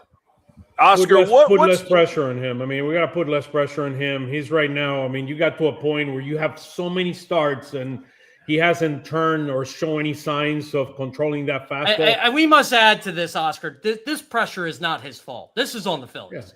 Yeah, I agree. Look, I think it's a pressure that comes with a team that is expected to win. I mean, if this would be the Marlins or whatever, the Rockies or something like that, there's significantly less pressure to go out there and win every game. Here is the pressure. I mean, every pitch, every inning, you have a pressure. And look at how he struck out a few of the guys in the beginning. He has the stuff to strike out people. The problem is the location of his fastball. If you're going to put 2 fastball to a guy like Stowers in the middle of the plate, he's going to hit a home run every time. But he wasn't even throwing the fastball today. He only threw 10 of them in the first 2 innings. I mean, 2 of them were home runs. But I'm telling you, this is the problem. You can't say he has the stuff if he's not throwing the pitch that got him there. I'm talking about the curveball and but he threw that all the time, and he still gave up all these runs. Yeah. Well, the home run he gave today was a 2-2. The home run he gave, I think Oscar, though, what you're saying too, like he was so used to throwing his 98-mile-per-hour fastball right by guys, and he cannot do that here. He can't do it. Straight as an arrow, right? He is straight as an arrow. It's a 2-2 pitch day. He gives up a 2-run home run. He has. I said this earlier in the show. He at this level right now. The disappointing part about it is he is no put-away pitch. He gets 2 strikes on you, and he cannot put you away. He had Stowers 2-2, and he threw him a fastball right down the middle of the plate. Down the middle. I mean, it's like 95 down the middle of the plate. Major league hitters are going to hit that. He cannot locate. The big issue here is one. He cannot locate his fastball. until he learns how to locate his fastball. I mean, look at Christopher Sanchez. Always the location, down, in, out. I mean, just keeping the guys guessing. I mean, in this case, it's like they're just waiting for that pitch to be in the middle of the plate. Sanchez has a lot more movement on his pitch too. I mean, like Mike said, yeah, you said too, Oscar. It's just flat. That's the flat fastball. Well, and I said this, I tweeted this out, after his last start.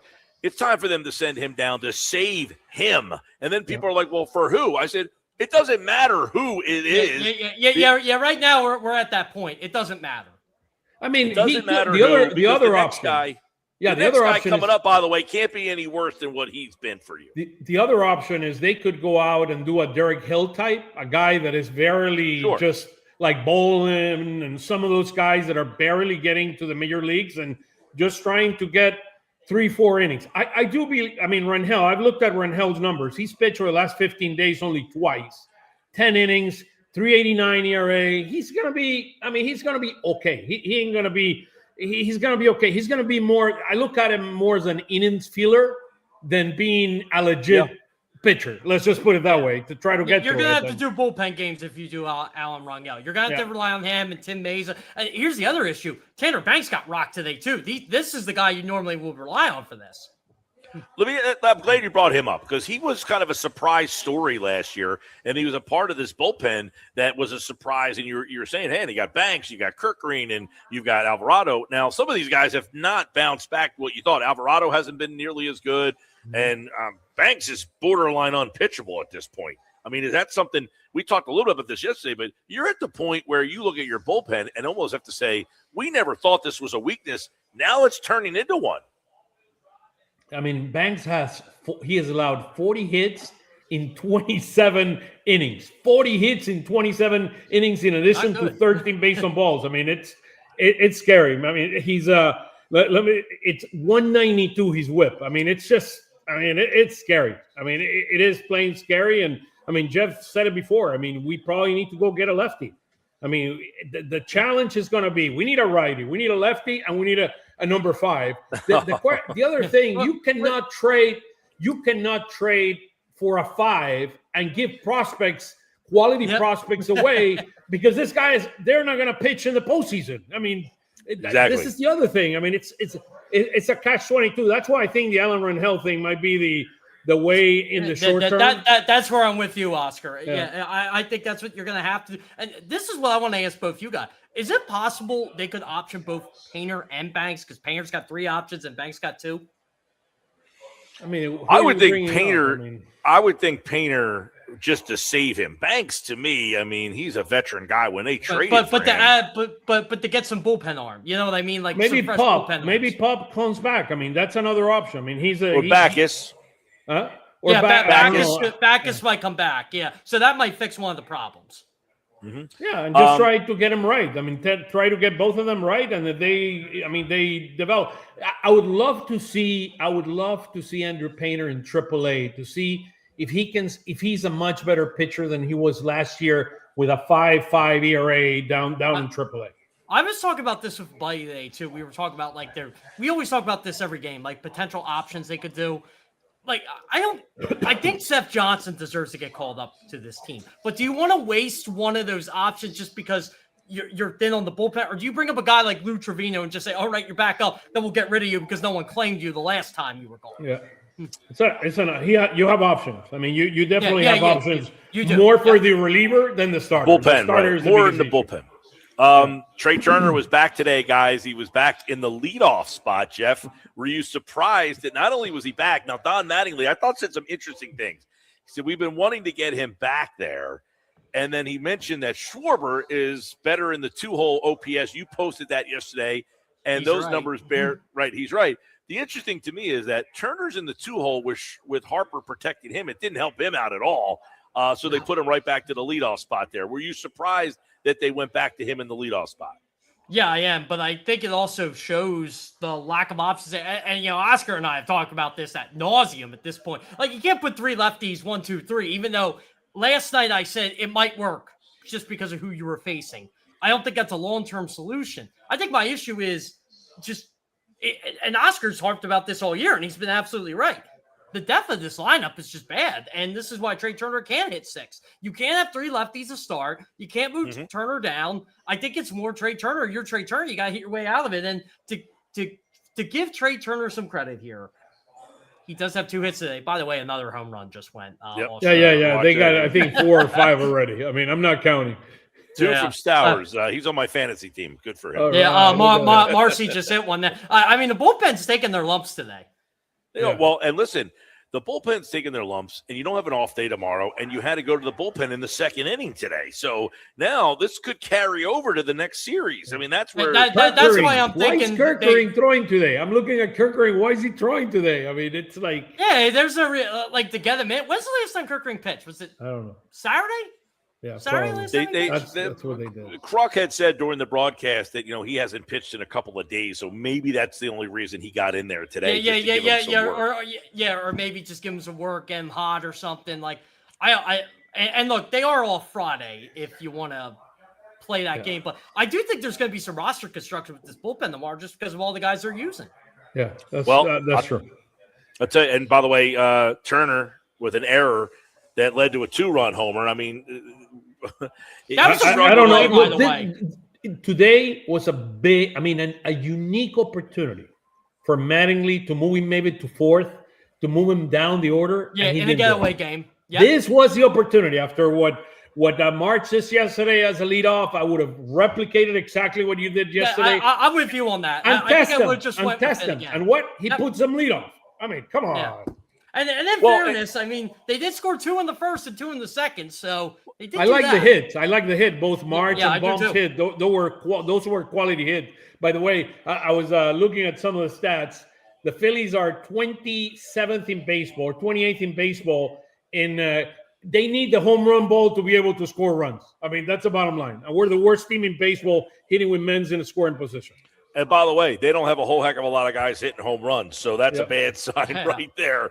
Where they don't have a lot of guys. They're a home run hitting team that has guys that struggle doing. I think today they just kind of got the life sucked out of them. Like you're down 2-0, you battle back, you make it 2-2. Painter can't get out of the second.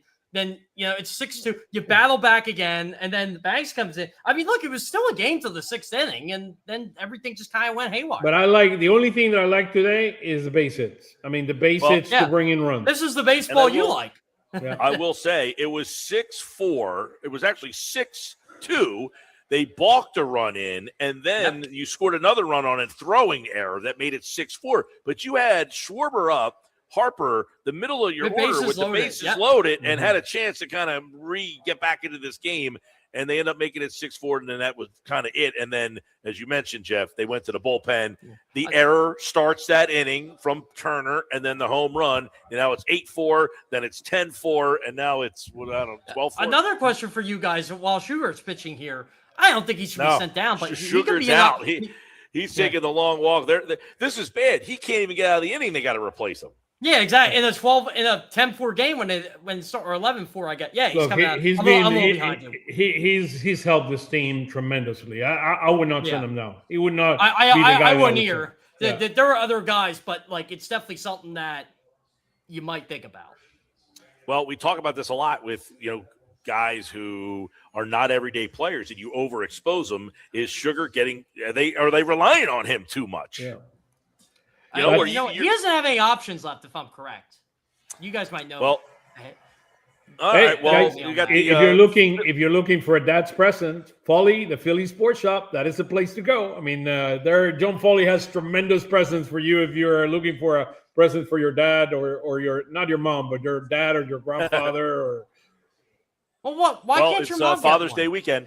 Well, the mom can get one for the present. We got a lot of mom Philly fans. We got a lot of mom Philly fans out there, and guess what? Many moms act as 2 roles. That's true. Mom's dad. So, I mean, there you go. There you go. Guys, obviously tough day for the Phils today, but the Phillies fastball rolls on again tomorrow right here on the Sports Bash, and they'll play the Mets. They're playing Thursday, but they're off Friday. That's a wonky, and that's happening a couple times. World Cup. Yep. Yeah. Oh, okay. They got to make $100 in parking. $150, right, Jeff? Yeah. How about that, guys? Would you pay that much? No way. No. I mean, no way. No. That's where you No take way. public transportation. Oscar, I may be There's parking SEPTA. at your house. If you have a parking spot available at your place, I might be taking it. SEPTA. Yeah, you got my parking spot near my house, but SEPTA. Use SEPTA, guys. Oh, I'm going to use SEPTA. I think I'm just going to go to Paoli and take SEPTA in. All right, Jeff and Oscar, Phillies Fastball's back tomorrow right here on the Sports Bash. Thanks, guys. Go Phils. Yeah. All right, we'll talk to Jeff and Oscar tomorrow for Phillies Fastball. And our Phillies Fastball segment, as always, is brought to you by our friends at Ventnor Social. And you can check out Ventnor Social's 20 TVs for the Phillies game. They got all the games on, including this weekend, tomorrow night, for the Mets. And then Friday. No Phillies Friday night. That kind of stinks. It's like Phillies Friday. When was the last time the Phillies didn't have a Friday game during the regular season? 12-4 Marlins, by the way. We've got Football at 4 mailbag edition coming up next hour. Mosher mailbag on a Wednesday. That's coming up in about 13 minutes. But on the other side, it's today's Unsportsmanlike moment of the day, and it has to do with a drink. Stick around. You're listening to the Sports Bash with Mike Gill. Never thought this radio stunt would catch on so big. On 97.3 ESPN.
Stop everything. Royal Farms is offering a deal you won't want to miss. Better be good. I don't stop everything for just anything. How about a 5-piece ham-breaded chicken tender meal with Rofo sauce? Okay, I'm listening. And Western fries made from Idaho potatoes. Oh, legendary. For just $10. Plus, get a free 32-ounce Snapple tea. $10 and a free 32-ounce Snapple? Now that's worth stopping everything for. I'm headed to Royal Farms. Smart thinking. Royal Farms. Real fresh, real fast.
Go for the fun times and the tan lines.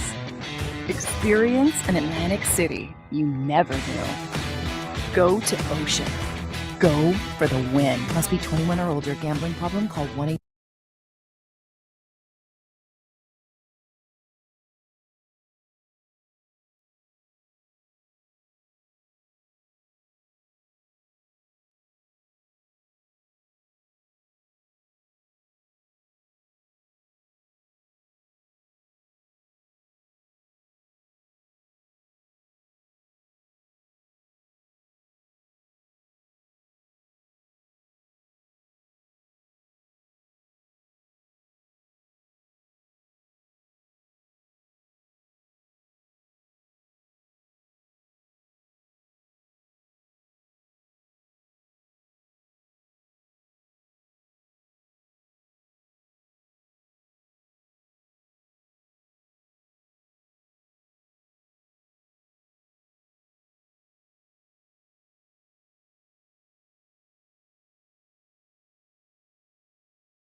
It's the Sports Bash with Mike Gill. Do I have everybody's attention now? On 97.3 ESPN and the 97.3 ESPN free mobile app.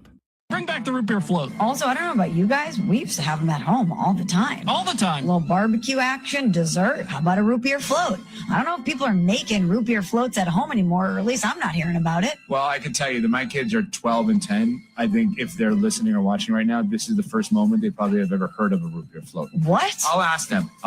Why are you withholding a delicious treat? Is it really that delicious, those balls? Oh, yes. I love a root beer. No, but if you love root beer? And I love ice cream. Put it together. Okay, because if you only drink root beer in a root beer float, I would question whether or not you actually like root beer. No, I love root beer. Fair.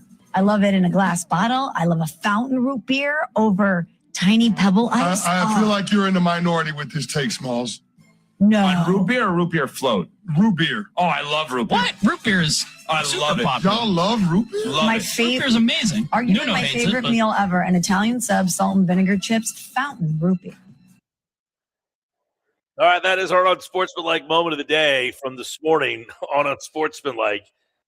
You like a root beer? I do like root beer.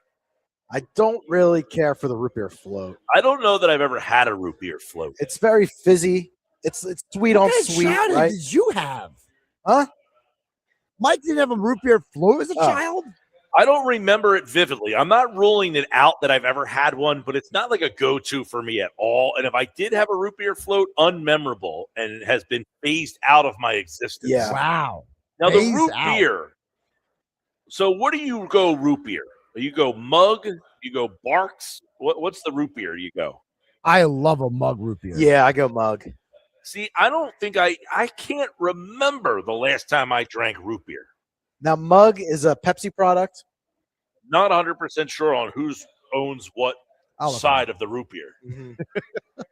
Like, I know we were talking about, like, Dr. Pepper. I'm a big Dr. Pepper fan. That's a Coke product, right? And in West Virginia, though, we Pepsi had does Mr. own Pibb. mug root beers. Good job. Yeah, Pete. Pepsi does. Okay, yeah. Good job. We had Mr. Pibb in West Virginia. That's a good one, yeah. So Mr. that's Pibb's like a the good one. That's the competitor to root beer, though. I mean, to Dr. Pepper. Or is it just a regional? It's a regional thing, right? I mean, Mr. Pibb's more Western PA. I guess Midwest? it's like more in the South and in Western. But, yeah, I can't remember the last time I had a root beer. And I certainly don't know the last time I had a root beer float. So she gave it an A+. I am out on that. Yeah, I don't really care for it. Like, if you go to the ice cream spot, especially like I'm almost 50, you go to the ice cream spot, you better, you're running out of years to have ice cream. I'm not wasting it on a root beer float. Especially if it's just vanilla ice cream, right? I mean, but vanilla is the best one for the root beer float. It's the only one for it. I mean, you're not going to do. Yeah, I don't think you go root beer and chocolate ice cream. No. Now, birch beer I'm into. I'll go. I mean, it's almost without fail. You go to the boardwalk, Wildwood Boards, Ocean City Boards. Although I don't think they have birch beer on the Atlantic City boardwalk. I feel like it's just a Wildwood or Ocean City thing. I don't see birch beer anyplace else. That says Cape County is more wholesome than Atlantic City's boardwalk. So what, do they have mug up there? That too. Barks with a Q, right? What's the Barks with a Q? Is there any other root beer products? You've got the Stewart's root beer. Yeah, it's a good one. Oh, they got a birch beer too, though, And don't they? those are in the long neck bottles. That's a key for the root beer, right? The long. You got to go bottle if you're going with the birch beer. Have to. That is our unsportsmanlike moment of the day. Who drinks a birch beer or a root beer out there? I am out on root beer and certainly out on the root beer float. Football at 4 is coming up next.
Football at 4, powered by the Inside the Birds podcast. It's brought to you by the Fanatic Sportsbook at Ocean Casino Resort in Atlantic City. And, of course, Football at 4 is powered by the Inside the Birds podcast, which you can get on all podcasting platforms. Geoff Mosher. We have a Mosher mailbag edition, as we do in the summertime when the living's easy. By the way, somebody texted in an A&W root beer. That's a good call. An A&W root beer.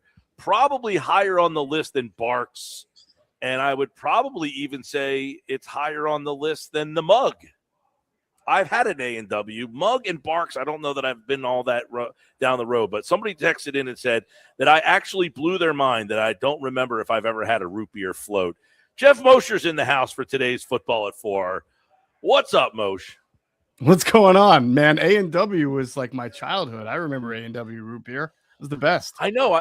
I see. I used to drink root beer like when I was a kid, but I can't remember the last time I walked into a place and said, "I'll take the root beer." I'm just not a root beer guy. Yeah. I agree with you. It's been a while. That's almost like when you're a kid, you like root beer. And those root beer candies. Remember those little round candies that would taste like root beer? I do. Yes, and somehow, they were talking about it during Unsportsmanlike, and they were talking about how the root beer float is an A+. And I said, I can't remember if I've even ever had a root beer float. Like, if I'm going to get ice cream, I'm not wasting it on a root beer float. Yeah, I mean, I've had root beer floats. I would say I like them, but I would rather have a sundae than a float. I agree with you on that one. All right, Moshe, obviously we get to the summer portion. We have a Mosher mailbag, people texting in and emailing in some questions for Geoff and the crew over at Inside the Birds. We'll get into some of that. I wanted to get your thoughts on the recent Jalen Hurts stuff in the middle of the summer that seems to come out. Now, are we to make the one question I had on this, are we to make that the Jalen Hurts camp is not happy that his teammates didn't stick up for him, or that the team itself, the organization, hasn't backed him enough? Well, what did you make of Joe Santalaquida's piece? I got to be honest with you, I did not read it. I apologize for that. Okay, it's tough to keep up with everything. I mean, I know it's out there. I know it's been reported. Yeah. So, and I know athletes have a certain way of getting something out there, and so do teams, right? Without having it try to trace back to them. And I'm not saying that's definitely what happened in this situation. So I think that, it's tough to go inside the mind of what someone's thinking. I'll give you my interpretation. I felt like when the original ESPN.com story came out about Jalen Hurts, which I talked to you about, I didn't feel like that was a hit piece. People, things that went wrong offensively this year, and some of the things that go on with coaching and playing and the interactions, right? I didn't think it was a hit piece.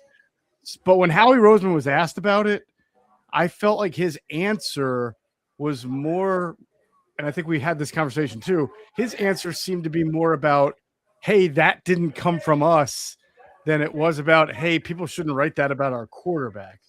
And I thought, it almost like he didn't answer the question. So if there was an interpretation from Hurts's people, that whoever those people are, it could be an agent, could be a friend. That's the thing. I don't try to guess people's sources. But if there was an interpretation that Howie sort of didn't really stick up for him the way the organization reacted when the same thing happened to Carson Wentz, and then they had Wentz days later did a press conference with a couple of reporters to clear the air. And, it's certainly, they have reacted to this ESPN.com story differently than they did from the Wentz one, but it's also a different. We're talking about years later. All right, yeah. I mean, that was the one thing that I was trying to wrap my head around because, well, obviously, I think the interesting part about the story is Joe, who obviously is not a beat guy. He's not there every day. He got torched for the Wentz piece. We really haven't heard anything from him since the Wentz piece, and then this one randomly dropped in the middle of this. Not to this level, though, right? Not to this profile where you're talking. No, not to this level. Of course not. Yeah, no. He's had some other kind of stories on the team and some of the behind the scenes stuff. But yeah, Joe's kind of known for producing these kind of stories where he gets behind the scenes. Absolutely. A little bit. But that's where this is interesting is that where he write the Wentz piece, it was like, where are you coming from the people? I think people that know Joe know that Yep. he's a very, very intrepid guy. And it's just weird that the last time we heard a story from him of this magnitude comes 7 years later. It's like, I'm going to throw this. And then it forced people to now say, who's this guy? Well, people who know Joe would say, this guy's very credible. And that's why the story I find it to be interesting is the timing and what it's about. Yeah. And, like you said, there was a lot of doubt about Carson Wentz. A lot of people didn't want to accept it. And I would like to think this time around, people will, think that reporters, not just Joe, but anybody who's reporting stuff that they don't want to hear doesn't mean it's not true. We deal with that on Inside the Birds like constantly. There are just some things that people don't want to believe. And I get it. I think being part of a fan is when your team goes to 2 Super Bowls, wins one of them in a 3-year span, makes playoff 5 years. You don't want to be hearing that there are flaws beneath the surface or things like that. That's part of being a fan. I understand that. I just ask that they understand that the job is to report all the news, not just the news that they like to hear. All right, Moshe, we got a bunch of mailbag questions to start the summer off. The Summer of Mosher mailbag starts with Marcus in Ocean City. Has to do with A.J. Brown, and he says, hey, Jeff, love the show, number one. He says, now that we'll be heading into training camp with Devontae Smith as the clear number one, what is the actual plan for wide receiver number 2? Between Lemon, Wicks, Brown, who do you see as the main option across from Smith? Yeah, that's a really good question. Is that Monday Marcus, by the way, or is this a different person? It could be. It just says Marcus in Ocean City. Right, sorry. Just wondering. Yeah, no, I remember Monday Marcus from our shows way back when. Oh, he texted in earlier. I think earlier on his Mets. Yeah.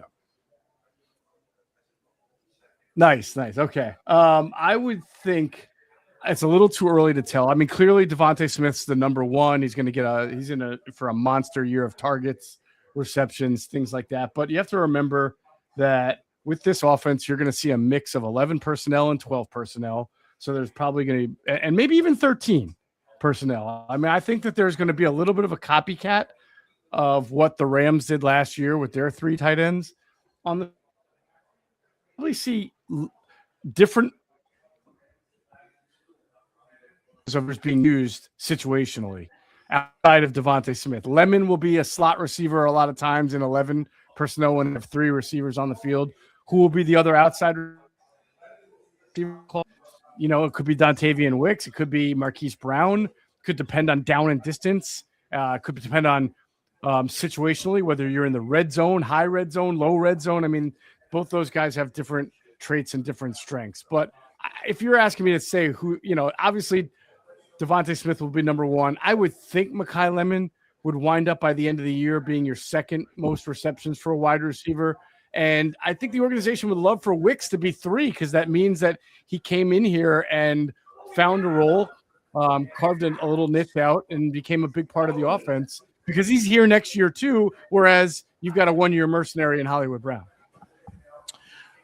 Denny from Violin. Mosher, what's up, man? He says, my question is about Jalen Hurts and his legs. The last couple of years, it feels like the staff pulled back him running and teams stopped respecting the RPO. Do you think Sean Mannion will ask Jalen Hurts or incorporate him in the run game?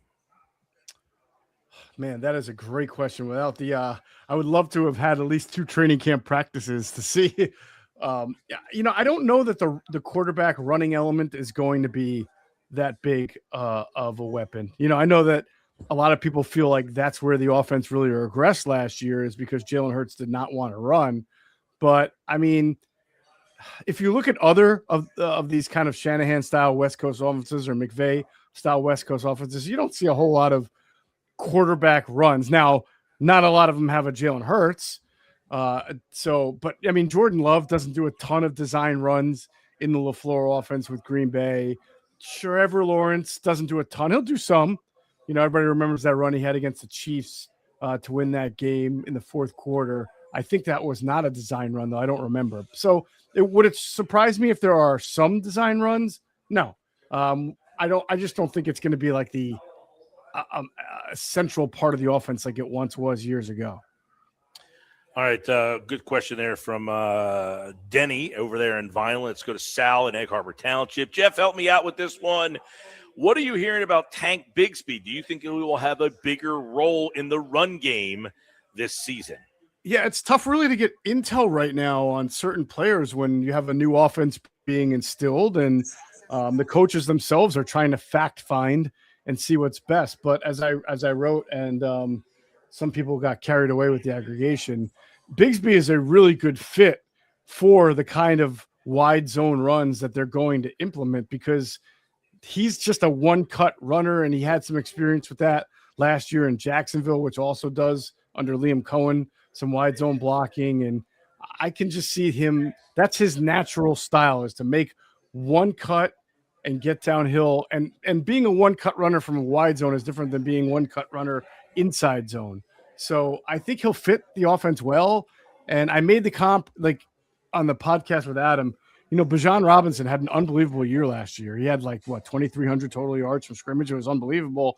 And yet his backup, Tyler Algier, still averaged about 8 touches per game.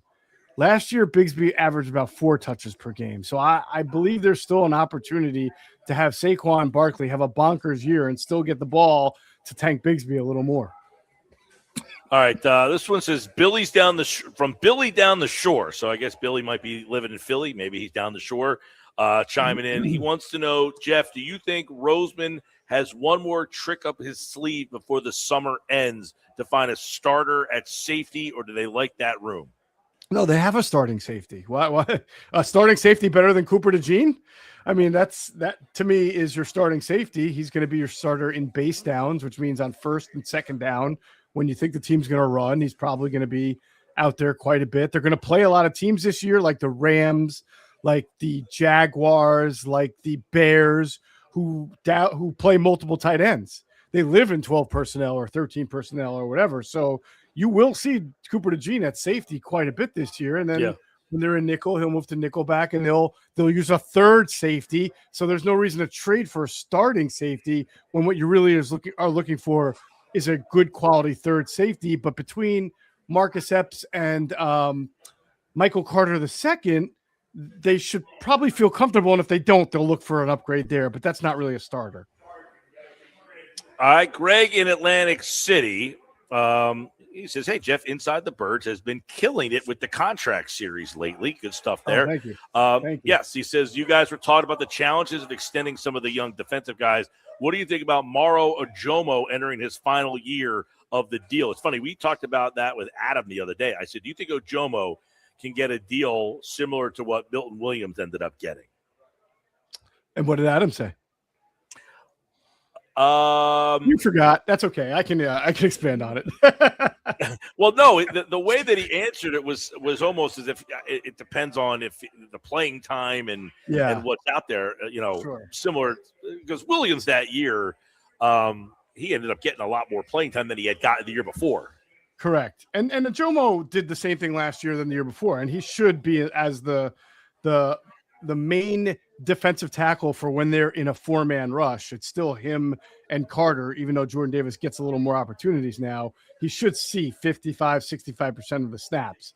And if he has a big year, especially because he's actually as good, if not even a little better than a natural pass rusher than Milton Williams. Milton added to his repertoire by his 4th year and became a really good run defender too, which Morrow not as good. I mean, he's not even built like Milton Williams. He's a little bit more of a long-armed, disruptive pass rusher. But pass rushers, as we know, get paid. So and then it's always unpredictable. Just like we couldn't predict that the Patriots were going to give Milton Williams $26 million a year. Who knows what next year's team is willing to spend on a good rusher? But the point to answer the question, if you're Moro Ojomo, most likely, I can't get inside a guy's head, but you saw what Milton Williams got. You saw what Jalen Phillips got. You're a good pass rusher who had 6 sacks last year, 6.5, something like that. Have potential for that or more. He could really blow it up on the free agent market next year. So why would you sign a team-friendly deal for half that, with the Eagles, if you really, truly, believe you can be in that echelon next year in free agency. I think it's a tough ask for Morrow to take whatever the team-friendly offer the Eagles might make. All right, Greg, good question. This one doesn't have a name on it, so from No Name Man, but it's a good question, so I'll let it slide. He said, Jonathan Grenard is here now. Do you look at a Nolan Smith versus Jalix Hunt? Basically, the winner of the stays here, the other guy is not here in the future. Yeah, I mean, I think that that's a somewhat simplistic but fair assessment of it. Jalix Hunt is a homegrown draft. I mean, they're both homegrown draft picks. Jalix Hunt had an unbelievable second year last year, whereas once again, Nolan Smith battled some injuries. He's better a run defender than Jalix Hunt is, but let's see how Jalix Hunt comes back here in year 3 and what he's able to do. But for sure, I would think if all things are equal, Jalix Hunt is the guy that they would want to pin their hopes to because he's so versatile. And because you still have a chance to give him an extension next year, 3 years in, we'll see what that is. Nolan Smith, I mean, the health is an issue. He just had the arrest. He's now going to be in year 4. I think he's a little bit more of a prove-it guy. Otherwise, he becomes maybe trade candidate. All right, we'll fit in one more from Mike in Summers Point about the Jalen Hurts contract situation. He says if Jalen goes out, absorbs a new offense, and has a big season, do you think he even wants to stay and sign an extension here in Philadelphia? I'm sorry, if Jalen Hurts has a great year, does he want to sign an extension in Philadelphia? Is that what the question is? Yeah, I would think so. I would think if the Eagles put a contract. Remember, it's not like he's a free agent.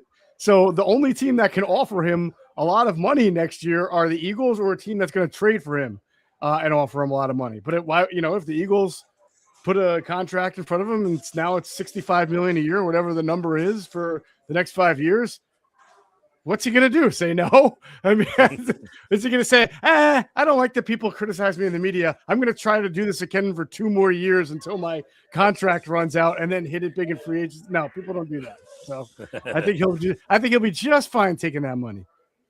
All right, Mike, in Summers Point. Good question. Mosher said, nope, don't worry about it. He will sign back here if it, in fact, gets offered to him to stay in Philadelphia. We'll see. And we did talk about during the contract series, this could be the last year of Saquon Barkley in Philadelphia, too. I mean, he doesn't really have much on the contract after this, so a lot of interesting stuff in the future. Our Mosher mailbag Monday will be back, and, of course, Geoff Mosher and the Inside the Birds crew here for football at 4 on the Sports Bash. Good questions to start off the summertime. We'll do it again with you next week, man. Sounds good, Mike. Have a good one. All right, good questions, everybody. Make sure you hit us up at Mike Gill Show. You can email the show. You can text in 609-403-0973 for the summertime mailbag questions for the guys from Inside the Birds, and they will answer your Eagles questions all summer long. All right, coming up, we got plenty more. And by the way, our Football at 4 is brought to you by the Fanatics Sportsbook at Ocean Casino Resort in Atlantic City. Big screens, big bets, game day hits different at Ocean. Learn more on the entertainment schedule at theoceanac.com. We're live today at Urie's Waterfront in Wildwood. Dinner crowd starting to come in. A lot of people going outside. You got the big room next to us, and we're inside at the Sliders Bar.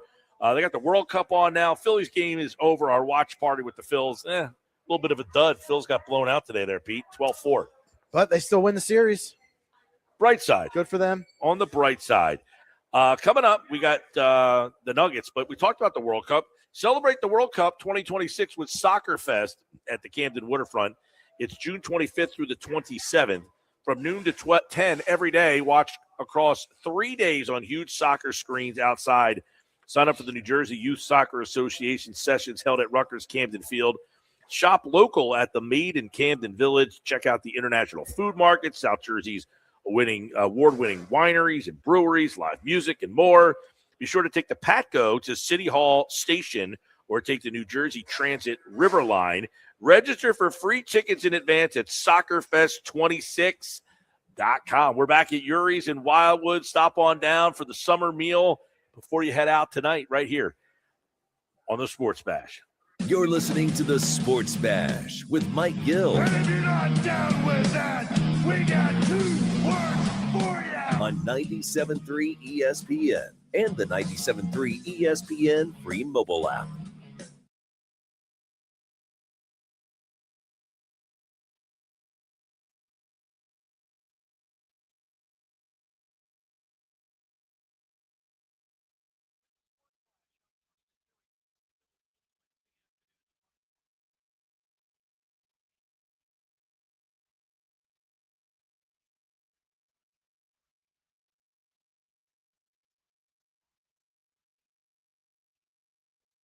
Finding great candidates to hire can be like, well, trying to find a needle in a haystack, but not with ZipRecruiter. Its powerful technology actively finds and invites qualified candidates to apply to your job. So while other companies might deliver a lot of hay, ZipRecruiter finds you the needle in the haystack. See why 4 out of 5 employers who post a job on ZipRecruiter get a quality candidate within the first day. Try ZipRecruiter for free at ZipRecruiter.com/radio. That's ZipRecruiter.com/radio. ZipRecruiter.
It's the Sports Bash with Mike Gill. Keeping the fans entertained and happy. On 97.3 ESPN and the 97.3.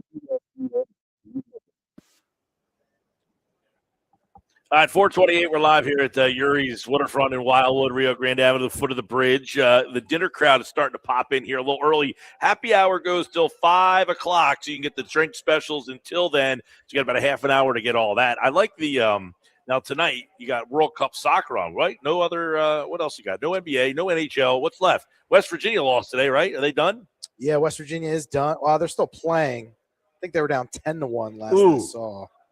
That's a gut punch right there. I know you're not a big fan of the College World Series playoff. Yeah, I just don't like the elimination. You would think like everybody should know the way that it works, but people ask all the time. They were in the Final Four.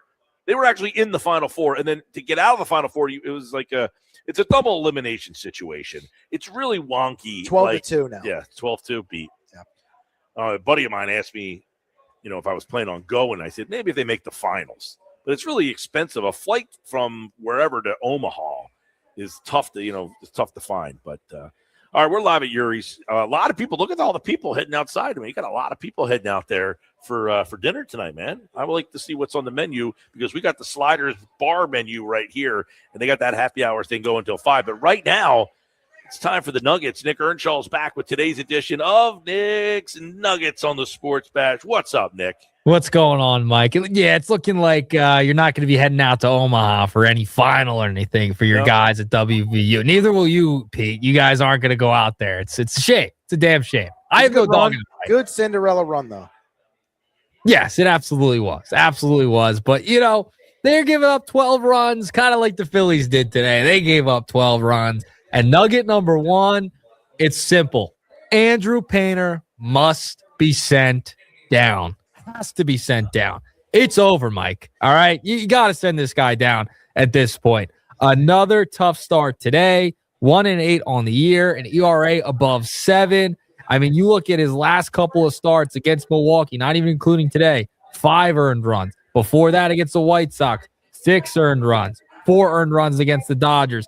It just has not been the season you were hoping for with Andrew Painter. 2 innings pitched today, 6 earned runs, 3 strikeouts, 2 walks, 6 hits. It's just not working out. He's not ready.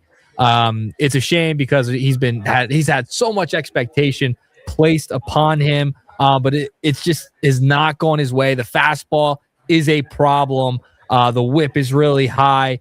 Mike, you got to send this guy down and just try and figure himself out to just hopefully you get his confidence back. Because if the guy gets his confidence back, then maybe you can bring him back up and maybe figure it out. But right now, man, it's not happening for him. Nope, through June, it feels like a lost season for this guy. I agree. You got to send him back. Remember, his first start of the year, he looked really good. We were like, wow, this is exactly what you thought you were getting from this guy. He hasn't pitched well since. Oh. His ERA is in the 7s. He is in the 7s. We're in June now. I mean, this is not like some relief pitcher who had one bad outing that it makes your ERA go flying up. He gives up 7 runs every time he goes out there, essentially. And today, he couldn't get into the 3rd inning. They had to go to the bullpen. He gave up 6 runs in 2 innings.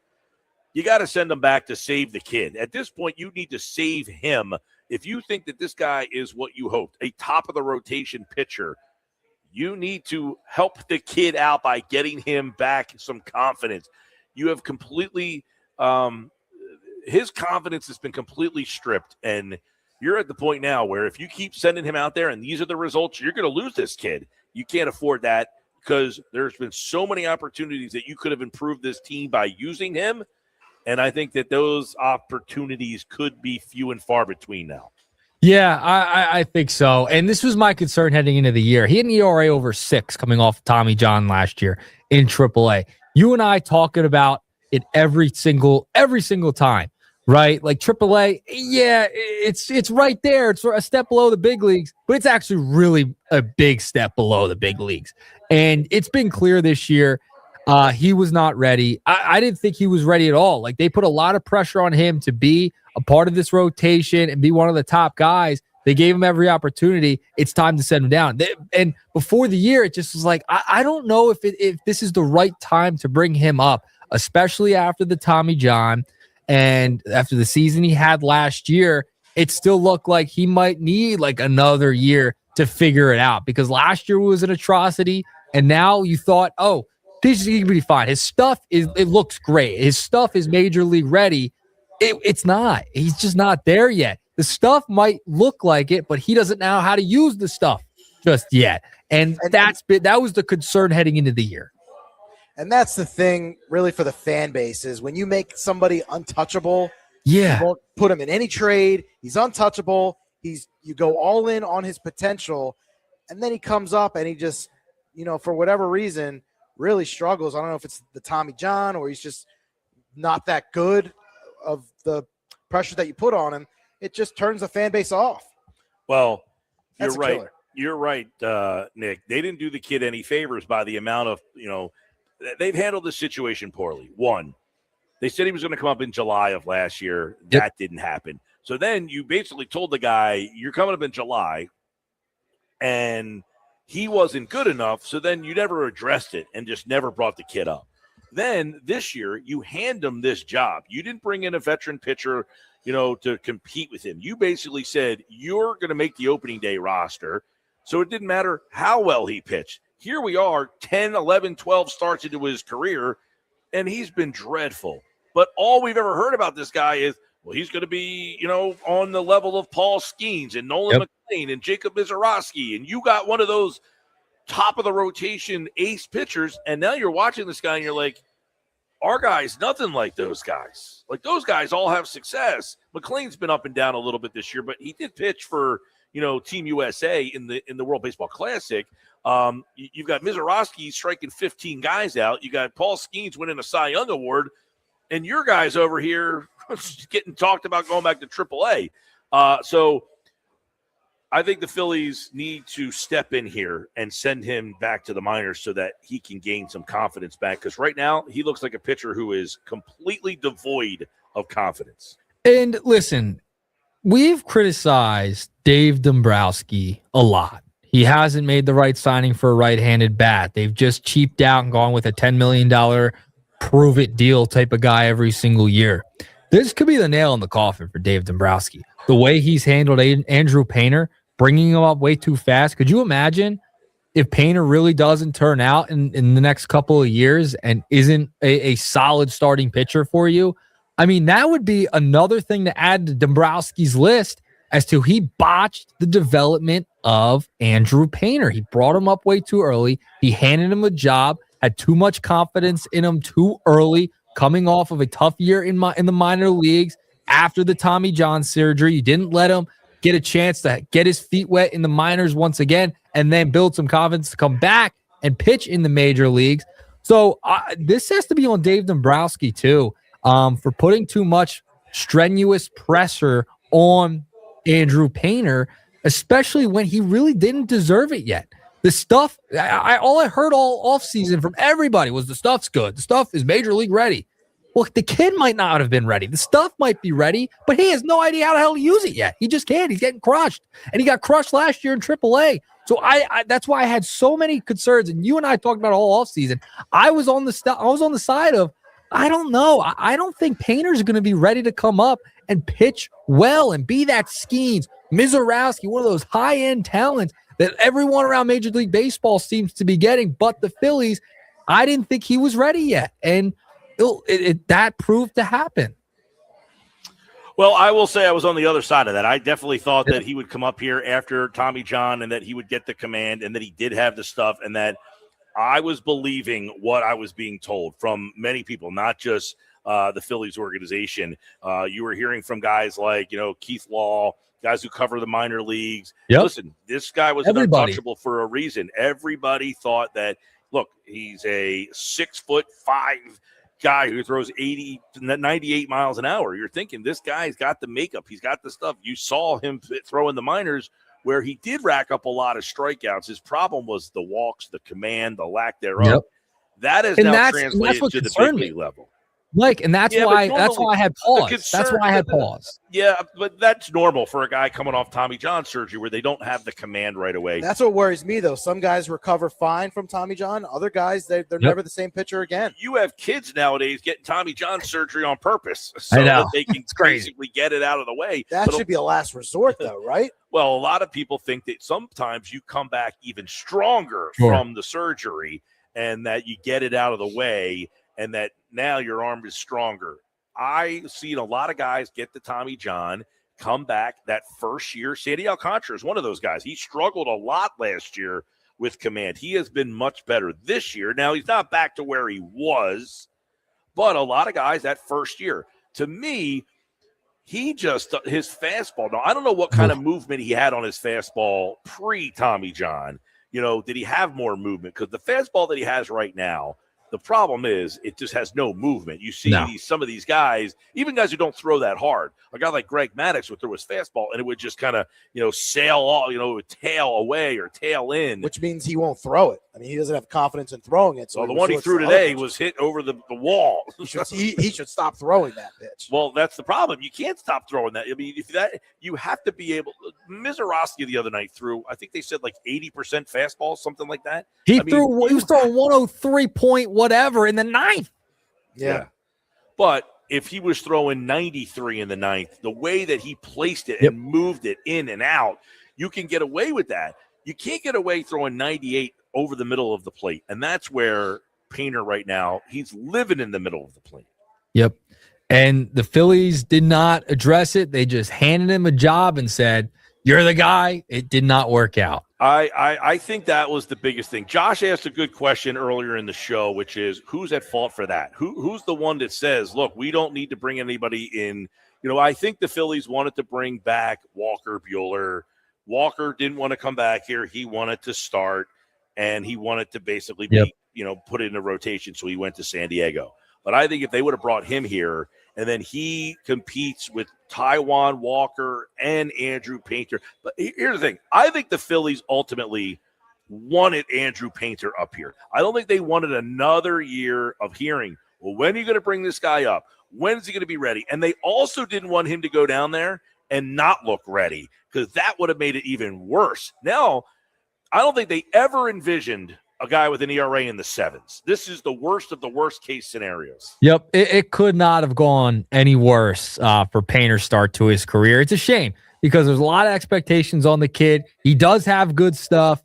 It just has not worked out so far. He just was not ready for the moment just yet. You hope he can go down, figure out everything, and try and get back on track and maybe be back with the big club next year because I don't know if it's going to happen even later this year if you think he's ready to come back. I just don't think it would happen. But all right, there you go. Nugget number one, Fightins lose today to the Marlins. And that's the other thing. It was against the Marlins today. I mean, that's a clear – if that's not a clear-cut sign for you that a guy's struggling, only going 2 innings, you definitely have to reevaluate. But with that, nugget number 2, and this might have been the nugget of all nuggets last night, the broadcast behind the plate. Yes. I know PG knew I was bringing this up. All right. I'm excited for this. I mean, you can't make up anything more just infuriating and just more typical of a franchise. Okay. I want you to take a listen to this bite I'm about to play because it's an all-timer. It's an absolute all-timer. And it just continues to show the black cat that continues to follow the 76ers organization just around and around and around. So here is part of the Phillies Marlins broadcast last night, not today's game, last night's game, in the middle part of the game. And this is when Nick Nurse, head coach of the Sixers, and president of basketball operations, Mike Gansey, joined the broadcast while Jesus Luzardo had not given up a hit. Take a listen. Sixers' new president of basketball operations, Mike Gansey, and head coach Nick Nurse down here as we go to the top half of the fifth inning. Fellas, thanks for joining us. Mike, welcome to Philadelphia. Thank you. Thanks for having me. Yeah. How's everything going your first couple of days? Good, good. Yeah. Glad we're out to a 8-0 start right here. Yeah, we are. First game, man. No First hitter, game no for this hitter guy. still intact. Oh, boy. Yeah, Luzardo's been uh-oh. Mike. He almost said it. All right. There you go. Mike Gansey jumps on the broadcast, does the ultimate broadcast jinx of announcing the no-hitter, and what happens like 5 seconds later? 5 seconds, yeah. Boom. Jesus Luzardo gives up a hit. Now, I will play the apology from Mike Gansey today that was put out by the Sixers. Take a listen to the apology. Hey, Seuss, what's up, man? Apologize for last night. I jinxed you with your no-hitter. But you pitched great, got a win. It's all that matters. Really, really enjoyed my first Phillies experience. It was great time, great atmosphere, and excited. You guys are rolling. Hope you guys keep it going. And, I got 2 tickets for you anytime you want to come to a Sixers game. Go Phillies and go Sixers. There you go. So, the ultimate black cat moment. Just bad luck. Of course, it was the new Pobo for the Sixers. There you go, Yeah. Mike. Did you see that? I did see it, and I saw the retort and the apology today. I don't know. I wonder if he made himself do that. Did the team say, hey, it would be funny if you did that? Did the team say, hey, you got to put something out like you're getting crushed on? So, like, how did the social media team come together to get the president of basketball operations to have to apologize that he jinx the guy? This is like the football announcer who says, he hasn't missed a field goal inside 40 yards, and the guy shanks one to the left. It's you can't make it up, right? The fact that he says it, and it's like not even done coming out of his mouth before you hear the crack of the bat. Especially on a live microphone. I mean, it's one thing to do it with your buddies and a text message, whatever, but he was live on TV and he did it. Hey, bad job by Mike Gansey. You can't make it up. I mean, Bad job by I'm Gansey. I'm sitting there watching the game, and if you were watching the game last night, or even if you didn't, John Kruk's face when that happened was hysterical. It was hilarious because he knew exactly what had happened when it happened. What inning was it? It was the fifth, top of the fifth. Okay. So fifth inning's right on the borderline, right? Where Yeah. you're like, you probably don't want to bring it up at that point. It's one of the many like sports things that, you don't want to do or say, that's at the top of the list. You don't want to mention the no-hitter, but what's the inning? What's the cutoff of the inning? What you say, don't mention it until, can you say it in the third? Probably, but in the fifth is right around the cutoff time. Yeah. If fifth inning, I think if he's got a no-hitter going, you don't want to say a word about it. You don't have to say anything. I think fifth inning's right in that area where it's like, all right, keep it zipped. We got something cooking right now. He's gotten through 4.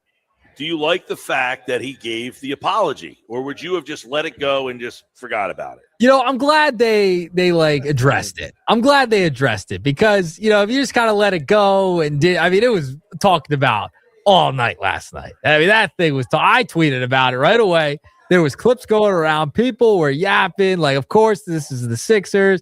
I'm glad they leaned into it a little bit because it was a funny moment. But man, of course it was the Sixers who blew the no-hitter last night. Well, you're right. It's almost like they can't get out of their own way with negativity sometimes. You hire a guy and people are like, so I do think that people, I don't want to say are ecstatic about Mike Gansey, but I think they're excited for something different, somebody different than Daryl Morey. I think people just did not like Daryl Morey and like, hey, we got this new guy. This team went to the Eastern Conference Finals. Like, let's see what he brings to the table. And then you get hit with this right off the bat. Now, I'm not going to judge him. He's a West Virginia guy, so come on.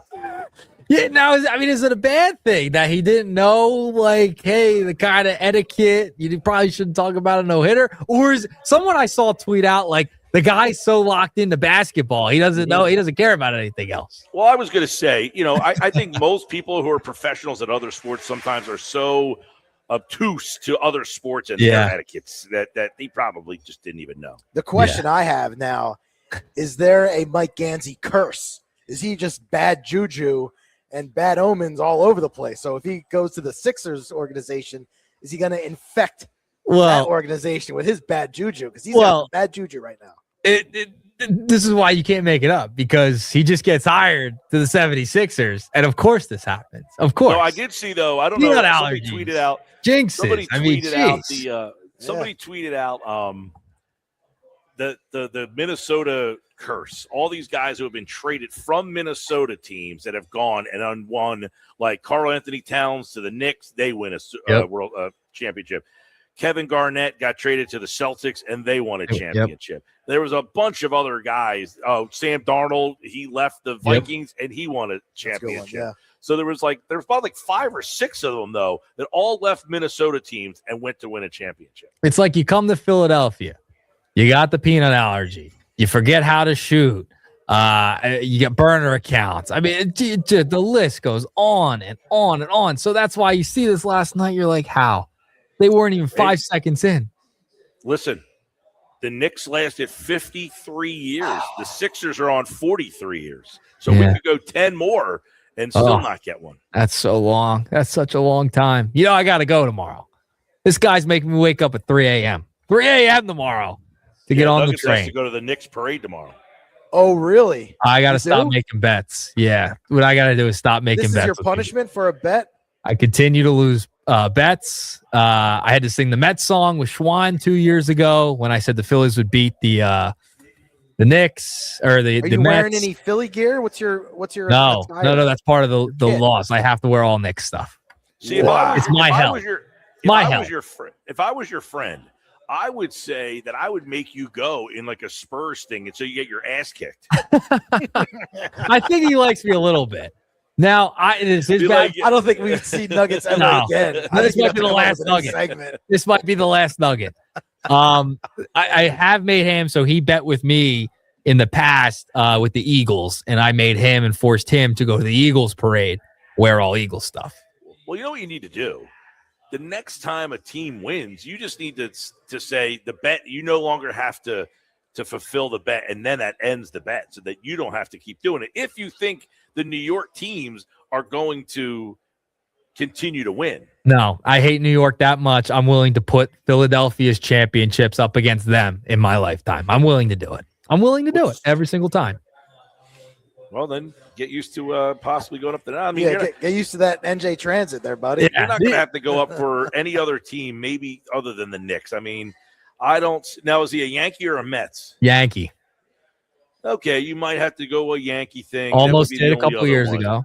Listen, I got the Eagles. I already got 2 on the Eagles. I already got them twice with the Eagles. So there you go. All right. There's the Nuggets today. Later. All right, Nuggets. So what are you off tomorrow now? I don't know. We'll figure it out. I don't know what time they do their parades up there. All right, there's the Nuggets here on the Sports Bash Live, 97.3 ESPN, and our Knicks Nuggets Day. Brought to you by my guy Rocco over at Key Acura of Atlantic City. It's making it real easy for you to get into a new Acura live this month. Now through June the 30th, he'll take care of your first lease payment on a 2026 Integra up to $450 or a 2026 MDX up to $1,000. Yep, he'll pay first month lease payment complimentary on either vehicle. Go to Key Acura on Tilton Road in EHT or visit KeyAcuraofAtlanticCity.com. Key Acura, the small but friendly dealer for details. Hey, we're live at Yuri's in Wildwood. The Phillies game might be over, but we have another hour of the Sports Bash left.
Home of the Sports Bash with Mike Gill, 97.3 ESPN, WENJ, WENJ HD, Millville, Atlantic City.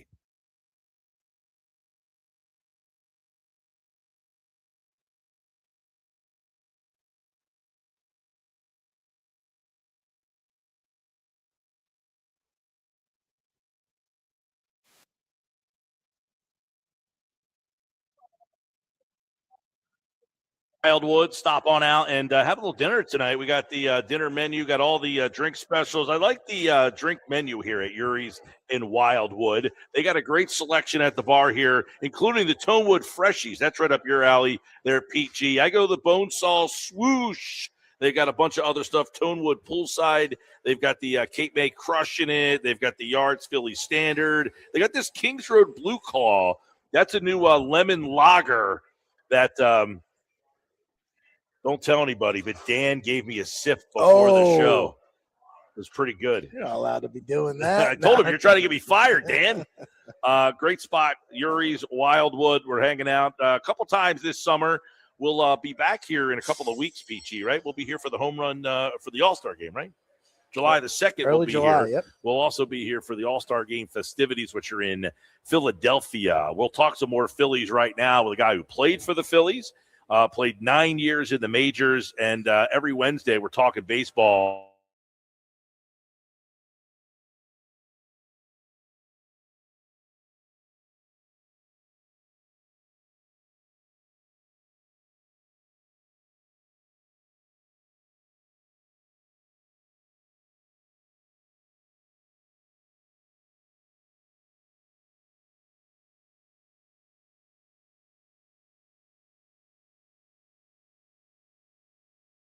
Probably played with a young player who has struggled along, but this is the guy who, and he was labeled as an untouchable, can't trade. Are you looking at a guy who had too much pressure on him, just isn't ready, or did they think too highly of this guy? What are you seeing from Painter in these first handful of starts?